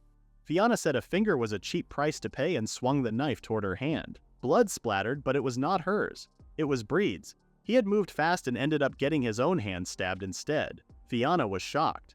The knife slipped from her grip and fell to the ground. Breed held back the pain and could not believe she truly tried to cut off her finger. Fianna asked in anger if he even understood what he had done. She said everything could have been settled with her finger, and asked why he bothered protecting her. Breed said she was the one who understood nothing. He asked what she was thinking when her parents told her to take care of her body. Fianna said she was a princess and was prepared to sacrifice herself for her country. Breed told her that her hand was meant to carry many more responsibilities. He reminded her of how she gained her duty as a princess and said that hurting herself every time her resolve was tested only made her worth less. He doubted her people wanted that and reminded her she was their symbol. If she got hurt, it would also damage the kingdom's dignity, so he asked her not to act recklessly again. Fianna, still shocked, ended up agreeing. Breed then apologized to the chief for stepping in, but he could not let his princess get hurt. He told them that if they needed something to cut, they could take whatever they wanted from him. At that moment, Minaba and Dobel appeared. Barbarossa also made her entrance and roared. The villagers were shocked. Fianna and Binya were surprised they had caught up. Breed said he would do whatever he could for Fianna since she told him she needed him, even though he had nothing to offer in return. He asked the chief to spare Fianna. Breed bowed down to the floor, and even his dragons followed his example. The villagers were stunned to see dragons bowing their heads in front of a human. The chieftain was also surprised, but he could not help laughing. Breed raised his head and saw the chief laughing loudly. The chief explained that their tribe lived alongside dragons and that they could not help but trust a man loved by dragons. He said he had seen their loyalty clearly. He added that if a man like Breed followed Fianna, he had no choice but to respect her as well. The chief then decided to join forces with Levitine again.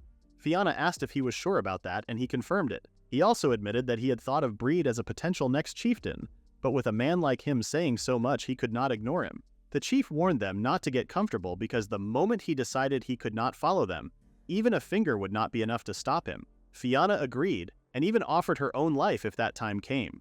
Breed could not believe that she was risking her life again after he had scolded her. Finally, the two sides shook hands to officially form their alliance. That night, everyone celebrated with a big feast. Binya was surprised that a mountain tribe had seafood, especially when she saw the oysters being served. Ailu explained that the oysters did not come from the sea. He said they were a type that grew in the mountains and lived on rocks in the forest. Binya was shocked to learn that, and found out that they tasted just like sea oysters. While she thought about that, Ailu noticed that the other two were missing and wondered where they had gone. A little away from the noisy party, Breed and Fianna sat down to talk. Breed felt glad that the alliance had worked out somehow. Fianna was very quiet, so he guessed she might still be upset with him. He noticed that everyone else was having fun and thought about joining them.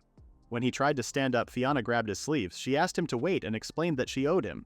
She had acted without thinking earlier that day and admitted that she had been careless. Breed was surprised because he had always thought she stayed calm and composed. Back when she had recruited him, she had pushed him into it. She might have looked like she was thinking carefully, but she really was not. Fianna also said that her feelings this time were connected to Breed. She had gotten upset without realizing it, and he was partly the reason. She blamed him because he had promised to help her but then went to talk to the chief's daughter. She thought men were very frustrating. Breed could not hear everything she muttered, but he knew she was complaining about him. Still, Fianna felt glad that Breed had stopped her. She wanted him to stop her if she ever got reckless again. Breed apologized for shouting at her before, but Fianna said it was something he needed to do. He said he could not do that every day, but she told him not to be modest because he had handled it well. The two continued their talk. Breed noticed that Fianna's finger was still injured.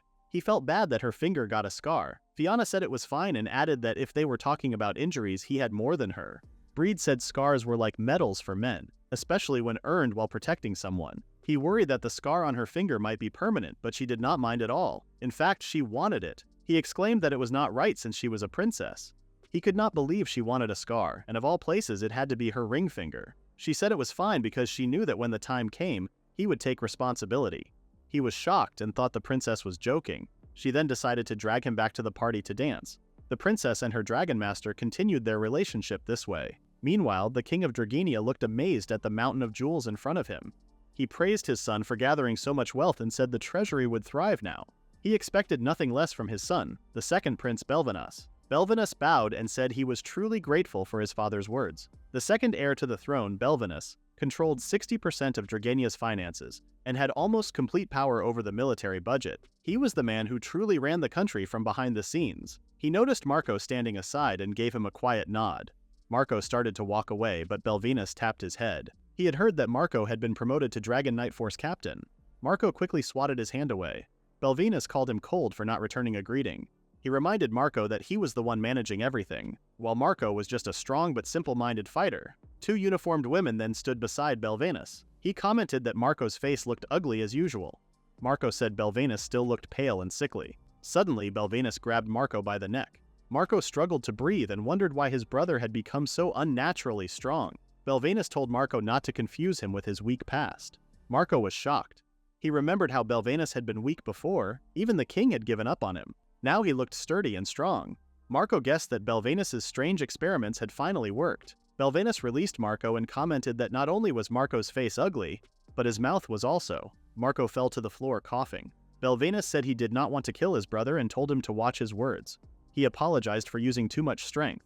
He said he only wanted to discipline a disrespectful little brother and hoped Marco would understand. Marco admitted that he had also gone too far. He took Belvinus's hand, thinking that his brother was not just stronger in battle or richer, but also better at leadership and strategy. Marco realized that he could not beat him in a fair fight and decided it was better to at least keep a basic relationship.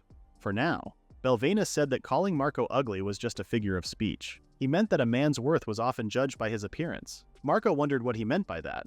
Belvinus explained that a man's value showed in the beauty of the woman beside him. He started paying attention to Marco's female companion and praised her. He said a man's worth could be measured by the woman who stayed by his side. Belvinus had heard that Marco recently got a new female aide, the former Dragon Knight Force captain, Sarah. He was surprised Marco had chosen a decent woman, though she seemed a little simple for someone like him. Belvinus said someone like Marco was just the right match for her. He explained that everything he did was for the finest woman he could have. The excavations he conducted to find a jewel worthy of the greatest woman, the offerings he gave to her father, were all part of that plan. Marco was surprised that his brother could attract a woman like that. Then Belvinus decided to share a secret. The woman he wanted was Fianna. Marco felt shocked and suddenly remembered the recent fight with Fianna and Breed. Belvinus said that out of all the women he had met, none could match Fianna's beauty. Her silver hair shone, her figure was graceful, and her eyes sparkled brighter than any gem. He called her a lone flower blooming in the north and said she was his ultimate treasure. Marco pointed out that the Princess of Levantine could be a potential enemy, and wondered if Belvinus was planning a war. Belvinus said that was foolish to think and assured him it was not his plan. He added that their dragon chivalry was almost inactive, their fortress destroyed, and they could not even station troops in the north. Rumors said Levantine had taken their dragons. Belvinus did not think they could lose, but attacking blindly would be unwise. Remembering Breed on Levantine's side, Marco agreed. Belvinus said this was the time to use his mind. There was no need for brute force to take down a small country. With a cunning smile, he promised to show what a real invasion looked like. Back in the northern mountains, Minaba dug through the mountain. Behind him were Breed and the rest of the Jig generals. They celebrated as they managed to break through the mountain. It had been a month since they formed an alliance with the Jig tribe. Following Fianna's orders, they were building a tunnel that would connect Levantine directly to the Jig village. Fianna was busy with many political duties and other tasks. Seeing how hard she worked, Breed reminded himself to do his part as well. Just then, Minnie called out and said they were done cleaning the dirt. Breed thanked her for the help. Lately, Breed's dragons had grown close to her. When he first arrived, she had given him a hard time, so it felt nice to see her working with him now. Kusuke also helped, and Breed praised her as a good girl. Minnie's dragon, Kusuke, had once been very shy, but now she worked hard, and everyone liked her. Even with the dragon's help, Minnie still thought it was crazy that they had dug a tunnel in just half a day. She suddenly felt hungry and suggested having lunch. Breed asked if it was already time. Back in Dragenia, he had worked non-stop without sleep or food and rarely had any breaks. He pulled a huge rice ball from his bag and ate it so fast it seemed like he inhaled it. He drank a bottle of water and then his break was over. Minnie told him to wait and said that did not even count as a real break. Breed said it was normal for him. Minnie insisted it was not. She scolded him for eating so quickly and told him he should rest at least 30 minutes after eating, or it would be bad for his body. Breed laughed at how much she worried about him. Minnie pouted and said she was not worrying too much. She claimed he would work himself to death if she did not look after him. Then shyly she handed him a bento she had prepared. She had guessed he would bring some trashy food again, but it was even worse than she had imagined. Breed opened the lunchbox and saw octopus-shaped sausages, bunny-cut apples, and many colorful side dishes. He asked if all of that was really for him. Blushing, Minnie said it was just extra. Making lunch for 1 or 2 people did not make much difference for her. She said she was only doing it because Fiona had asked, and that she did not really care about him. She told him not to get the wrong idea. Breed pointed out that he had not said anything like that. He wanted to, but he would not assume that every small action meant someone liked him. He understood that a coworker like her was just worried about him. Somehow, this made Minnie upset, and she took the lunchbox back to eat it herself since he was complaining. Breed quickly said he would eat it and began snacking. He found it amazing and commented that the way it was grilled and seasoned was perfect. He said it was really delicious. Minnie looked flustered and giggled. Back in Dragania, Breed kept getting yelled at by his coworkers to eat quickly and get back to work. He forgot the feeling of having a long break and enjoying a tasty lunch. Still, Minnie called him something else. Thanks to his commands, the dragons now at least partially listened to her. She wondered how he could give such detailed instructions. Breed explained that dragons did not understand words but got the rough idea based on pitch. It was faster for the masters to adjust to the dragons rather than the other way around. He gave a quick example. With a very low voice he said a single sound. The nearby dragons stopped moving and all sat as if they were saluting. Minnie was surprised that he could do that with just one sound. She tried to do the same, but Breed said her voice was still her own. He explained that it was about becoming one with the dragon. Her voice was still too high for it to work. Minnie blushed when he called her cute. She called him an idiot and said she could not change her voice. Breed laughed and told her to practice. Then he said it was time to get back to work. Minnie decided to play a prank on him. She pulled on his ear and whispered in it. She pretended to use a mommy voice and said she would show him a really nasty voice. Then she took a deep breath and shouted at the top of her lungs. Breed screamed in pain. Meanwhile, in Dragania's gem mine, Belvenus took her time to visit and asked the miners how the work was progressing. Everyone was surprised to see him and bowed to him. Someone then reported that they were 15% behind schedule even though they had been working day and night. Suddenly, a tremor shook the ground. His aide felt it was terrible. Even Belvenus found it troubling. As expected, what he was looking for was indeed causing interference. The being of legend whispered through time, the Archdragon. It was a creature believed to live in places where humans could not survive. The Earth Archdragon nested beneath the sealed bedrock of the Earth. The Sea Archdragon lived in the deep sea where even moonlight could not reach. The Sky Archdragon stayed at the ends of the sky where no clouds ever drifted. Their bodies looked like giant serpents without limbs, far larger than ordinary dragons. Because their homes were so harsh, sightings were almost impossible. For ages, people considered them creatures of myth and legend. However, recently, an adventurer had captured several photos, which made people aware that they might really exist. Naturally, many countries launched large-scale searches, but despite all the efforts, no one had ever captured one or even confirmed their existence. Or so it was believed. Belvenus never imagined that the Earth Archdragon was living deep under Dragania. Because of it, several miners had died inside the mines, and at this rate, the whole excavation might be called off. His aide felt it was unfortunate. Belvenus said he might see it as something lucky instead. The aide asked what he meant.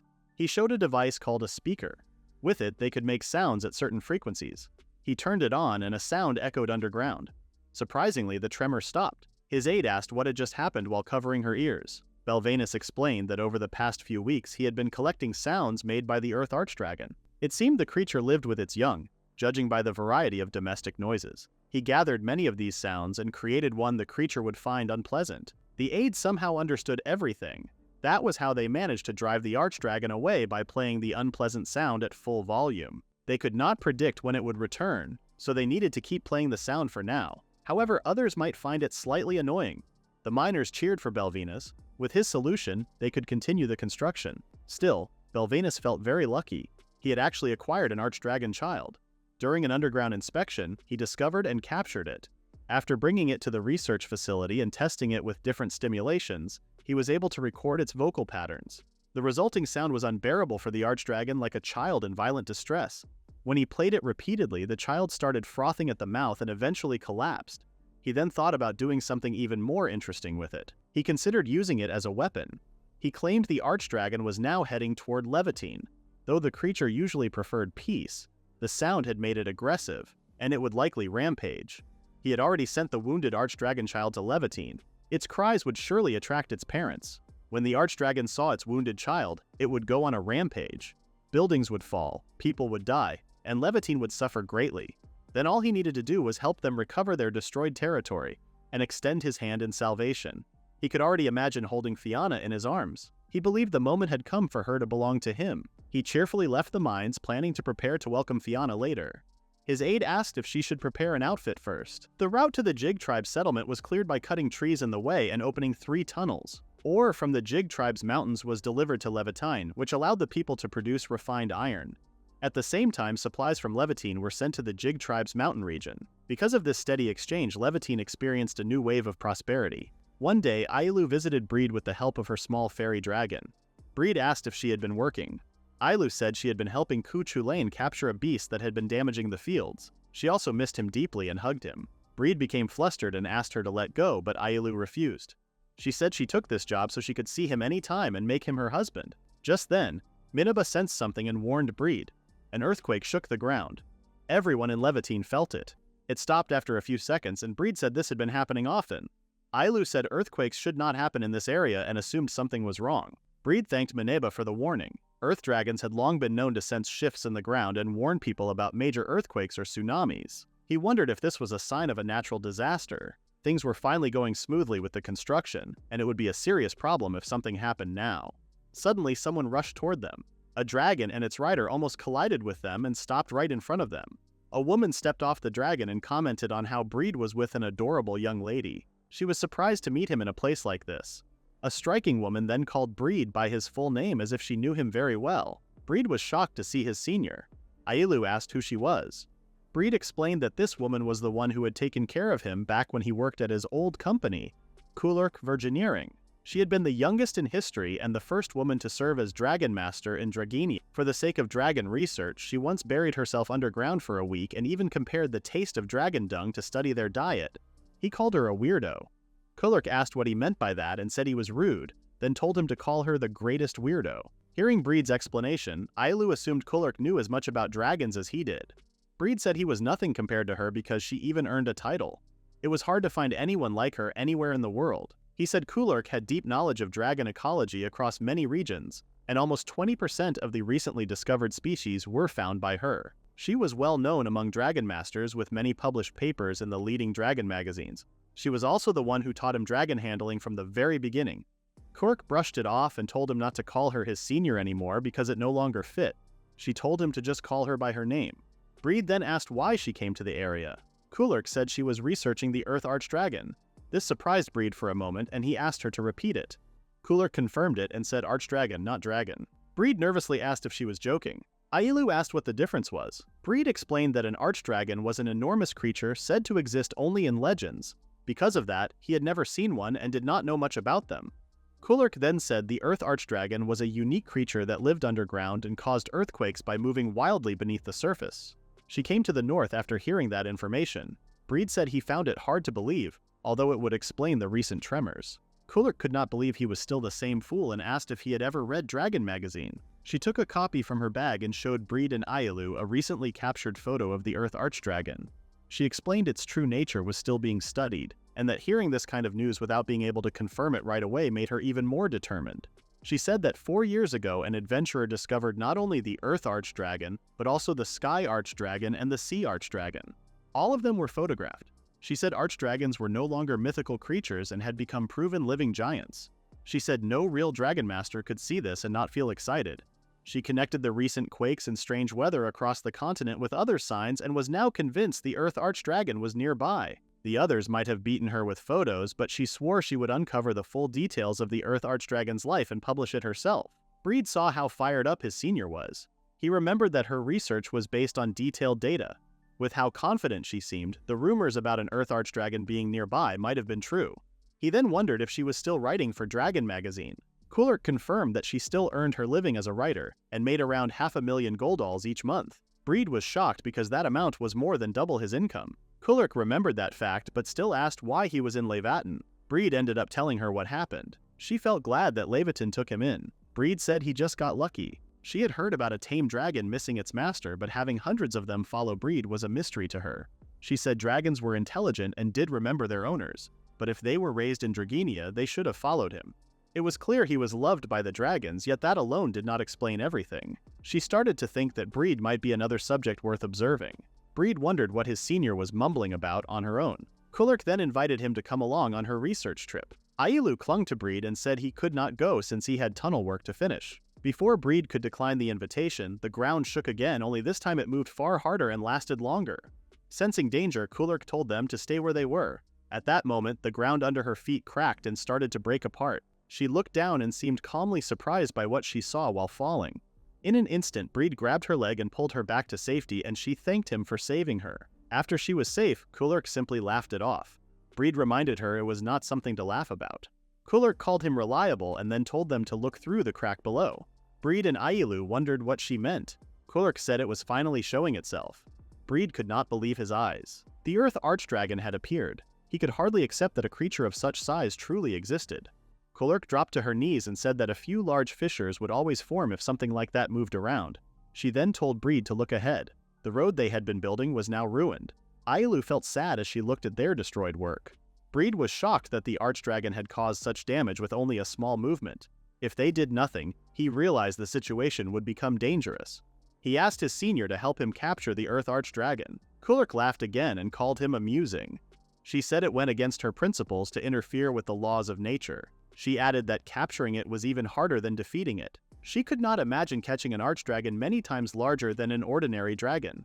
If he planned something so bold, she believed he must have an idea. Breed said they might be able to use Levatain's natural mountain barriers, and in that country, they could prepare and bind strong nets made from processed hides. Kullerk doubted him at first, but eventually agreed. She would normally refuse, but since Breed asked, she accepted.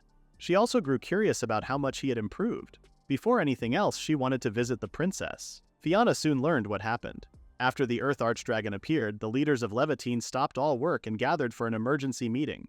Many asked Breed if they had really seen the creature from the old stories. Breed said it looked even more overwhelming than the photos and that he almost collapsed when he saw it. Minnie felt disappointed that she had not seen it herself and wished she could witness it one day. Breed wanted to explain that this was not something she should talk about so casually, because the damage was already too serious.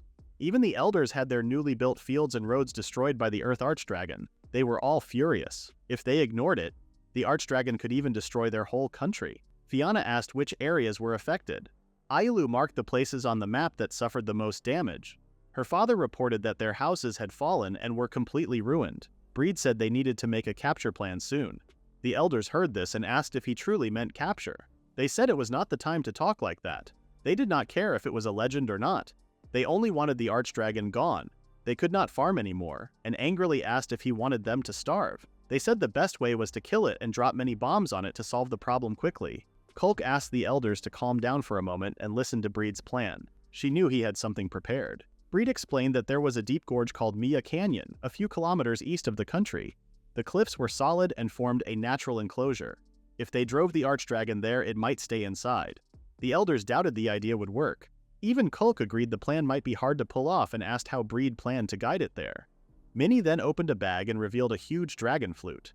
Kullerk claimed that since ancient times they had known about certain sounds that could repel dragons, and archdragons were not an exception.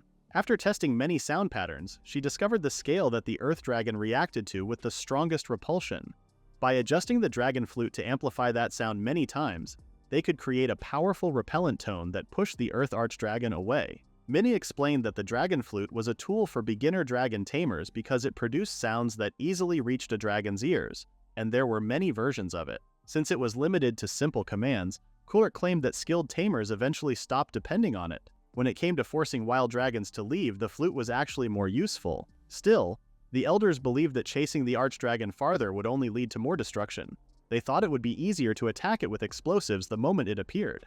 Kullerk then asked if they were ready to deal with the huge body if they managed to kill it. She knew their small country did not have enough workers and that most of the Earth Archdragon's corpse would rot and increase the risk of disease. She decided that pushing the creature away with sound was the safer choice. The elders finally agreed. Breed felt surprised by his senior's ability to convince them. Or maybe she simply wanted to study the Earth Archdragon, especially with how her eyes shone. Fiona then made a final choice. He asked Breed and Kullerk to capture the Archdragon.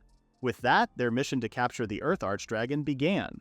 Later, near the outskirts of the kingdom, Kullerk shared a batch of custom dragon flutes she made for everyone to use. She asked them to blow on it. Minnie decided to test it first. With one blow, a deafening sound came out of the whistle. Everyone was shocked by the noise, and even Minnie herself was startled. She felt the dragon flute was wild. Binya said her ears were still ringing from how loud it was. Kulurk explained that she modified it so the sound reached the underground, so she suggested using earplugs. Breed said she should have told them earlier.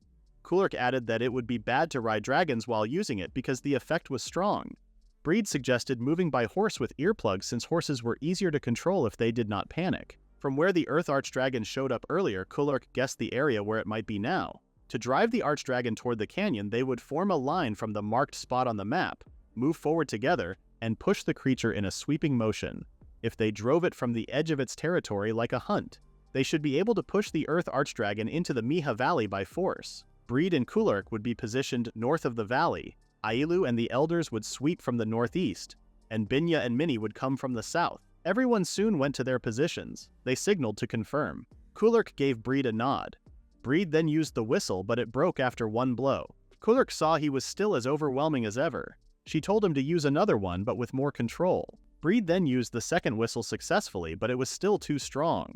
Kulurk wondered if Breed even understood what holding back meant. She listened to the sounds coming from underground. Breed asked what she thought. She said there was no movement and suggested they continue. They had only started driving it in, so it was not strange that nothing had happened yet. Still, something felt off. Even after several attempts with the sound, there was no response from the Earth Archdragon. Kulurk guessed it might have moved somewhere else. Either way, they needed to keep going until the end, because there was still a chance it was nearby. Suddenly, the ground shook hard. Breed turned his attention back to Levitine and saw the Earth Archdragon destroying the castle. Breed and Kulurk froze as they watched the castle crumble to the ground because of the Earth Archdragon. Even Kulurk was shocked when she saw the Archdragon inside the castle of all places. Breed quickly took a horse and rode off. Fianna was still inside the castle and might have been trapped. He needed to hurry back and save her. Kulurk tried to follow him, but she knew there was nothing they could do, even if they went there. Breed finally reached the outskirts of the kingdom. His face turned pale and he broke into a cold sweat. Everything was wrecked and crushed to the ground. His voice trembled as he called for Fianna and everyone else. The ruin showed no one, and Breed assumed that everyone had died under the rubble. These were the people who always cared for him, gave him food, washed his clothes, and treated him kindly, even if he was an outsider. All of that happened to him because Fianna took him in. He had not even thanked her properly. Now everyone seemed to have gone just like that. He fell to the ground and cried with all his heart. Fianna then walked up to him. Breed cried out her name, then realized she was standing right beside him. She quietly asked why he had called her. Breed froze for a moment and then held her tightly. She felt warm. She was alive. The others soon appeared too, and said it had been a close call. Breed was shocked that everyone was safe. Even the dragons were there. The elders explained that Barbarossa and the other dragons had suddenly lifted them onto their backs and flown them away from danger. Breed's knees gave out. He felt relieved that everyone was alive. Fianna mentioned that he looked awful, but she felt happy that he had worried about her. Breed apologized for crying. He called out to his dragons and told them how proud he was of them. They still wondered why their plan failed. Fianna said they had no choice but to revise their approach. Breed thought it could not be helped since they hardly knew anything about the Earth Archdragon. If the sound did not work, he wondered what other methods they could try. He also wondered if his senior already had a plan in her mind. The elders even thought about using explosives. However, they knew there would be risks if the blasts were set underground, and the area beneath Levitine was already filled with tunnels made by the Earth Archdragon. The frightening part about that creature was that it created its own paths. Even if they cornered it, they still needed a way to deal with its massive body. Breed hoped they would learn why the Earth Archdragon came to Levitine in the first place. At that moment, Binya raised her hand and pointed out something hanging on Breed's back. Breed had not noticed it and wondered when it got there. The others guessed it was a large grub that got stuck on him while he ran through the forest. Breed finally held the creature in his hands and it made a small questioning sound. He said it was not a grub at all. Kulurk looked closer and said it was an Earth Archdragon child. Everyone was shocked. She confirmed its 9 red eyes around its face, its strong claws and teeth, its small but clear scales, and its dense young body. The traits were almost the same as the Earth Archdragon running around. Breed could not believe something so small would grow into a giant. Binya then noticed that the little one was covered in wounds. It looked a bit weak, so they decided to heal it quickly. Kulurk told Breed to take care of it. At that moment, the baby Earth Archdragon bit his hand. Kulurk saw that it had already grown attached to him. She said Breed was always adored by dragons and called him a dragon charmer. She said this was perfect and pulled Breed along with her. Breed wondered what would happen to the emergency meeting. Kulurk said meetings would not fix anything and that she had a very good idea. The two treated the archdragon child together. Kulurk noticed how attached the child was to Breed. They discovered that its small body was covered in wounds, knife cuts, stab marks, and burns. Kulurk explained that the injuries were clearly man-made. She believed that someone had kidnapped the young archdragon and hurt it. It made sense that the parent archdragon had rampaged while trying to get its child back.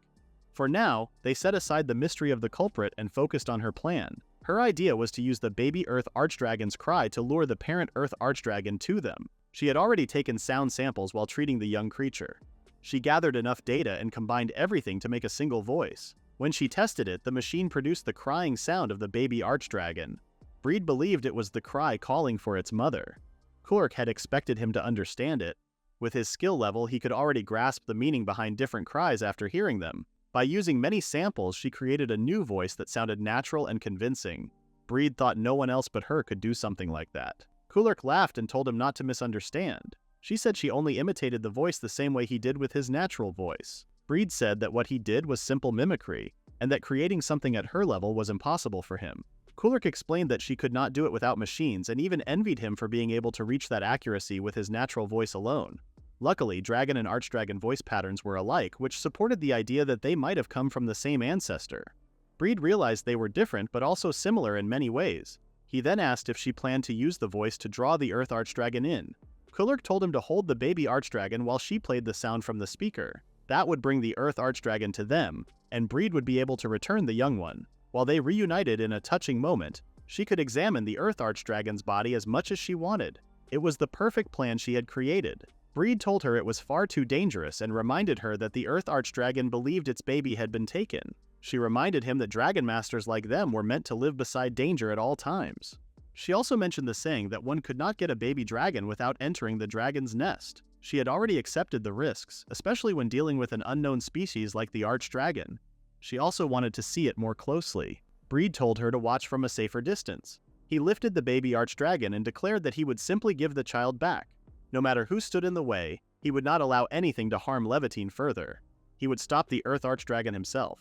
Kulurk smiled and thought about how Breed had grown more manly than before. Soon after, the two went to the gorge.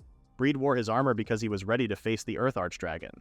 From a safe distance, Ailu worried about him, but Minnie told her that Breed would handle it. Binya believed he would figure out something. Still, Breed felt that convincing an Archdragon was almost impossible. Earlier, Kulurk had told him about a theory that the bond between humans and dragons came from the same old beginning. People used to lure wild dragons, capture them, and slowly train and breed them through many generations, until they became creatures that could live with humans. Legend said that archdragons had even greater intelligence than normal dragons, and had once exchanged hearts with humans. This meant that if things went well, turning one into a partner would not be impossible. Even so, Breed knew that this goal was difficult. Some people even used the word friendship to describe it, and he thought that idea sounded good. The elders watched from a safe distance and promised Breed they would handle the backup. If anything happened, they would protect him. Breed depended on them and was prepared to activate the speaker. However, before he could turn it on, the entire gorge shook violently. Breed froze in shock as everyone braced themselves for what was coming. He had not even used the speaker yet, but he already knew the tremors came from beneath the ground. A huge hole opened in the earth. Breed and Kulurk stared in disbelief.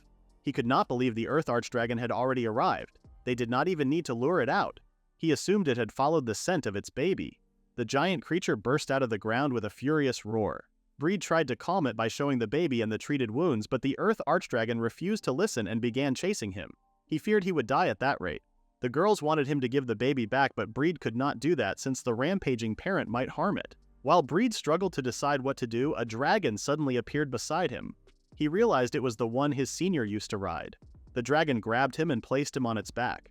Breed asked for its name, and the growl told him it was number 108, which matched his senior's usual naming style. Breed then told 108 to run as fast as possible. The Earth Archdragon continued chasing them from behind as they fled across the gorge. The others watched as the giant creature chased Breed around the gorge. Minnie grew angry and asked what Breed was doing when the plan had already failed. She thought he should simply run away. Kirk then said Breed might have been trying to tire out the Earth Archdragon. She explained that one way to calm an angry dragon was to make it move until it became worn out. She believed Breed planned to negotiate once the Archdragon became completely exhausted.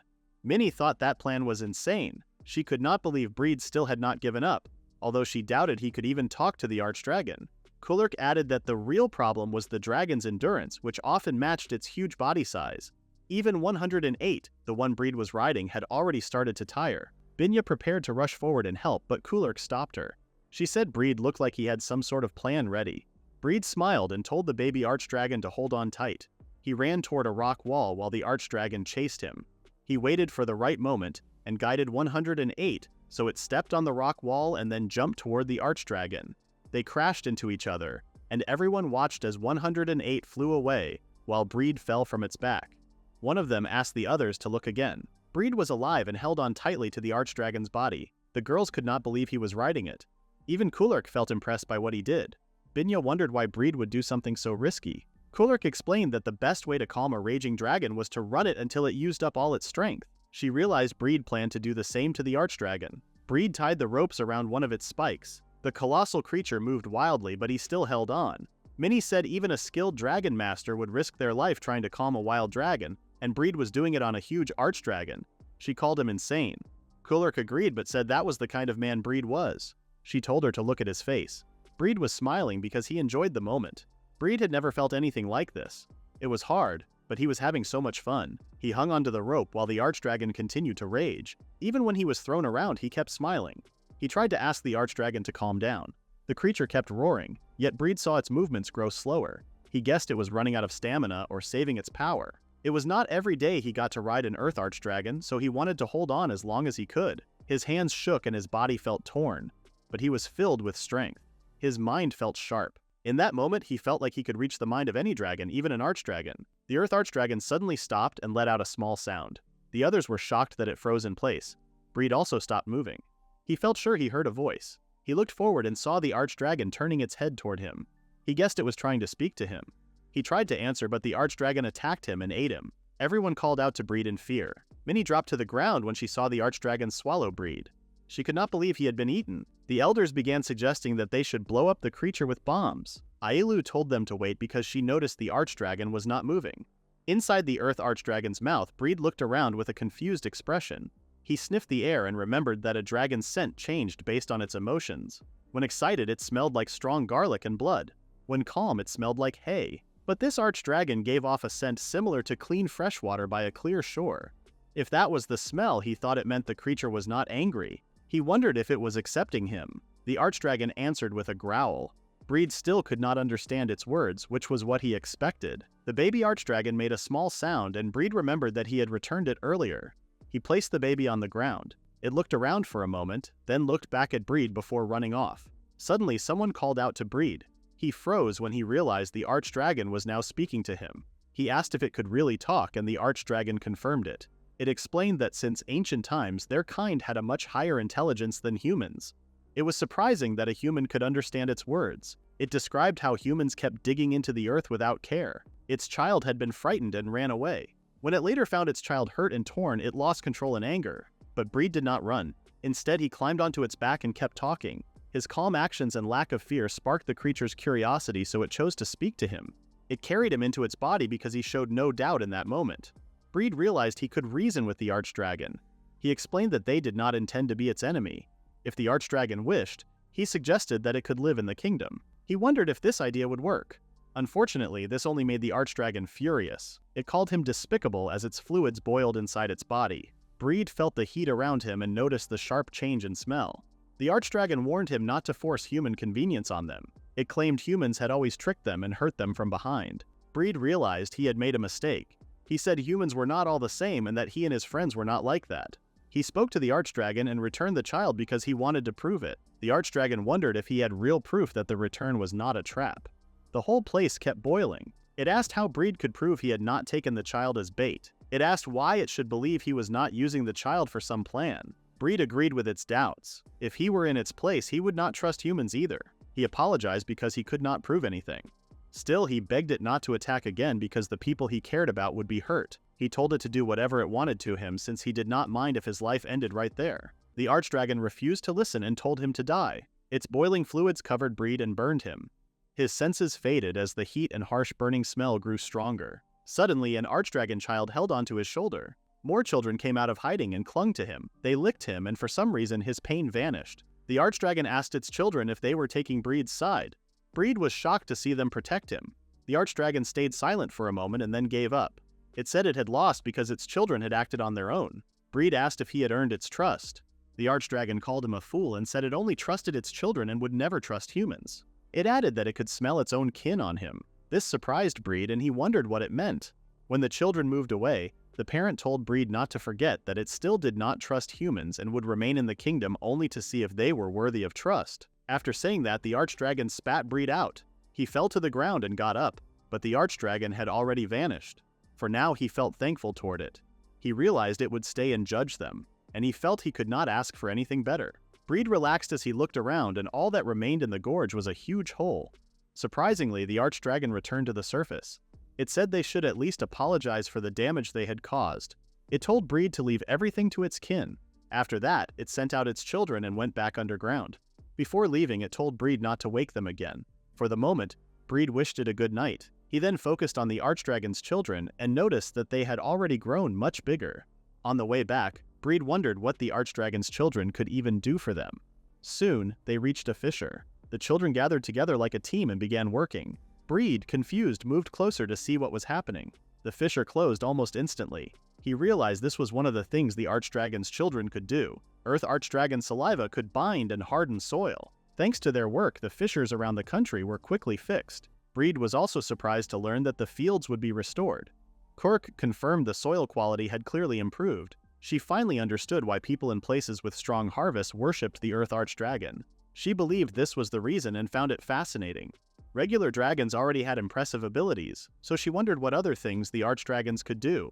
Her curiosity grew even stronger. For now, it seemed Kulurk would stay in the kingdom for a while to study the Earth archdragon and its children. Breed could see she was enjoying it. With their help, construction and farming continued, and Levitine moved a little closer to greater advancement. Meanwhile, Belvinus finally received a report from the scouts. His aide brought it to him.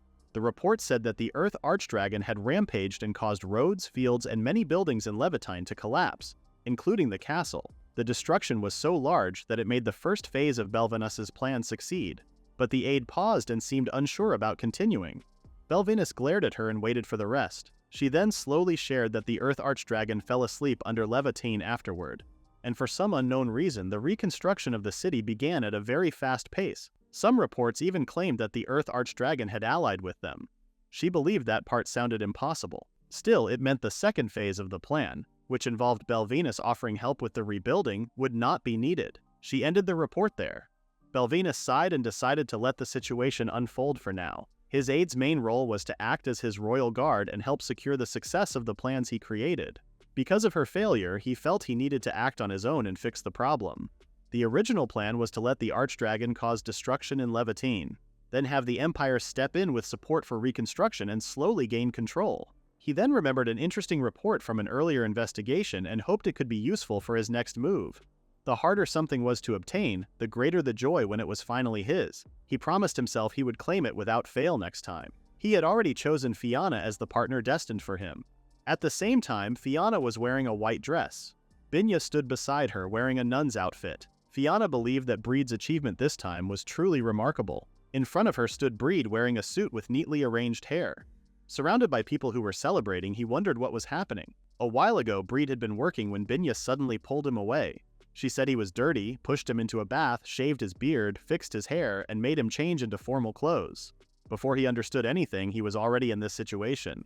Fianna said she had long believed Breed deserved a reward for his service, and in her mind, this ceremony should have happened much earlier. She cleared her throat and picked up a ceremonial sword. She looked serious as she raised the sheathed blade. Breed instinctively knelt. Fianna placed the sword on his left shoulder, then on his right, and finally lifted it again with a small smile. She spoke his full name and appointed him as Levatine's honorary dragon knight. Breed felt confused and wondered what she had just said. Fianna quietly told him that she kept thinking about what reward would match his recent achievements, and this was the only thing she could come up with. She hoped it would make him happy. She asked how it felt. When she mentioned it, Breed remembered telling her long ago why he became a dragon master. He admired dragon knights from the start. He had left the countryside for Dragenia and felt excited every time he watched knights ride their dragons. He wanted to be one ever since. But he later learned that dragon knights were only for nobles.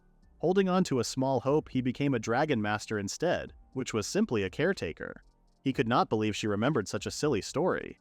Fianna reminded him not to slack off, since she still needed him to continue his dragon-keeping duties. She said his knowledge and skill as a dragon master were important, and she expected him to keep doing that work even after becoming a knight. Breed thanked her and thought it was already more than enough. Even though he once admired dragon knights, the job he had dedicated himself to was the work of a dragon master. If he could do both, it would be like a dream coming true. Fianna, looking a bit uneasy, asked if he accepted the title. Breed wiped his tears and accepted the honor. As a knight, he pledged his life to protect her forever. The room suddenly fell silent in shock. Breed wondered if he had said something strange and looked around. Fianna laughed it off and said she should prepare for that matter as well. Breed asked what she meant, and she questioned if he would take responsibility for what he had just promised. Breed said he would without hesitation. This made everyone cheer loudly. At that moment, the ceremonial hall's front door opened wide. Someone apologized for interrupting and said this might be their first meeting. He introduced himself as Belvanus Don Dragonia, the second prince of Dragenia, and hoped they would accept him as an acquaintance from that day onward.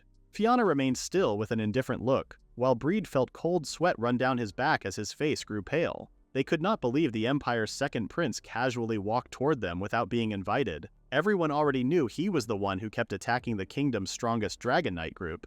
He called them money wasters and kept cutting their budget again and again.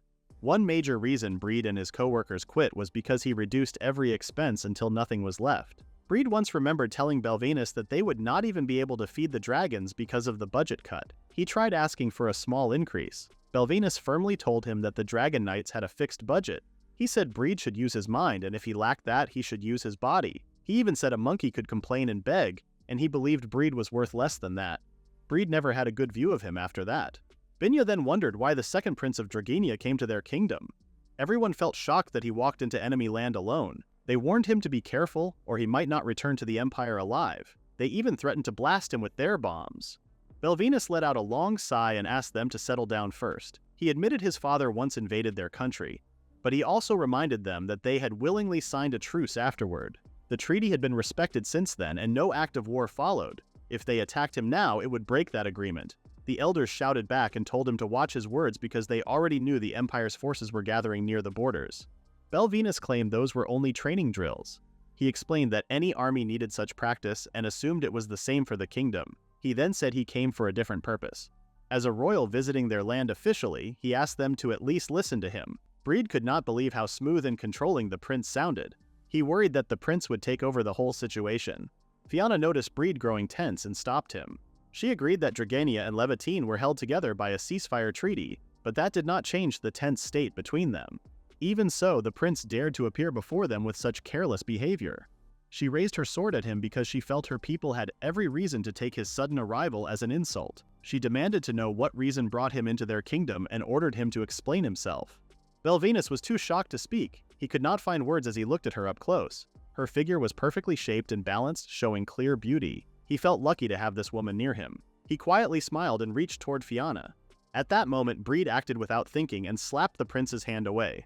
Belvanus's hand flew backward. He angrily asked who Breed was. Breed said he was Fianna's knight and called Belvanus insolent. Belvanus paused for a moment and then laughed. He knelt before them and apologized for losing control because of her beauty. Then he explained the reason for his visit. He asked them to return the dragons they had raised in Dragenia. This shocked Breed because it directly involved him. Belvanus explained that a month ago, an incident happened in their capital.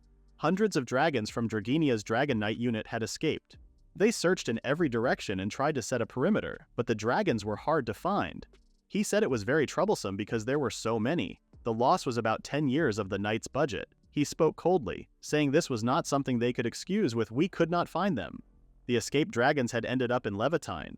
On top of that, the dragon master who helped them had also been involved. Breed broke into a cold sweat. He finally understood why Belvanus himself had come. Even if it was not intentional, it was clearly his actions that had brought 100 dragons into this country. One dragon was worth about 50 million gold ore, and 100 of them added up to more than 5 billion. Taking that many dragons to another nation could easily cause an international problem. He had made a mistake by blindly trusting Fianna's words without thinking, and the responsibility would fall not on him but on someone higher up.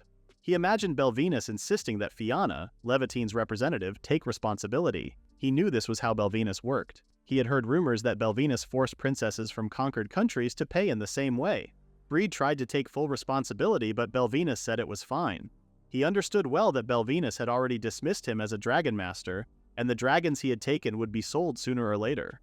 Because of that, he suggested to Levitine to simply buy the dragons for a fair price. Fianna did not object to that. Belvinus seemed pleased that she agreed, and he opened his hand in front of them. He said the price was set at 500 billion goldor. If they paid that, he would gladly hand over the dragons. For the Dragon Master, he would even be generous, giving some of them for free as a service or bonus. Everyone started calling him insane because 100 dragons were normally worth only 5 billion, yet he was asking for too much. Most thought the price should be around 10 billion at most. Belvinus replied that they were only thinking about the market price of a normal dragon. He explained that Draginia's dragons were different. Their investment, care, and performance were all higher in many ways. He believed that 500 billion goldor was a very reasonable price. Breed could not believe he was hearing this from someone who had cut the budget of Draginia's dragon knights. Belvinus hoped the proud Fianna would keep her word, but if she did not, he said he could treat this as a 1-month free rental.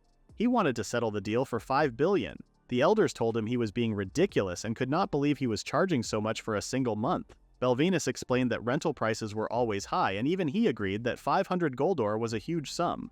He said he was not asking for full payment at once. They could repay gradually and negotiate the terms. If that was difficult, he wanted them to at least put down 500 million goldor as a deposit to start. He said what he wanted was a peaceful settlement and a long-lasting relationship between them. Belvinus laughed at Fianna for stepping into a curse.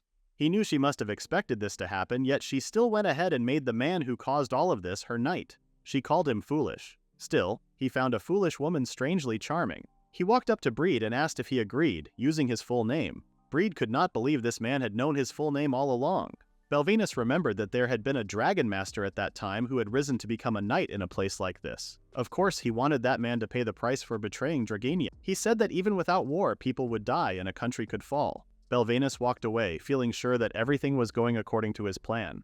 Fianna then said she could not decide on the spot.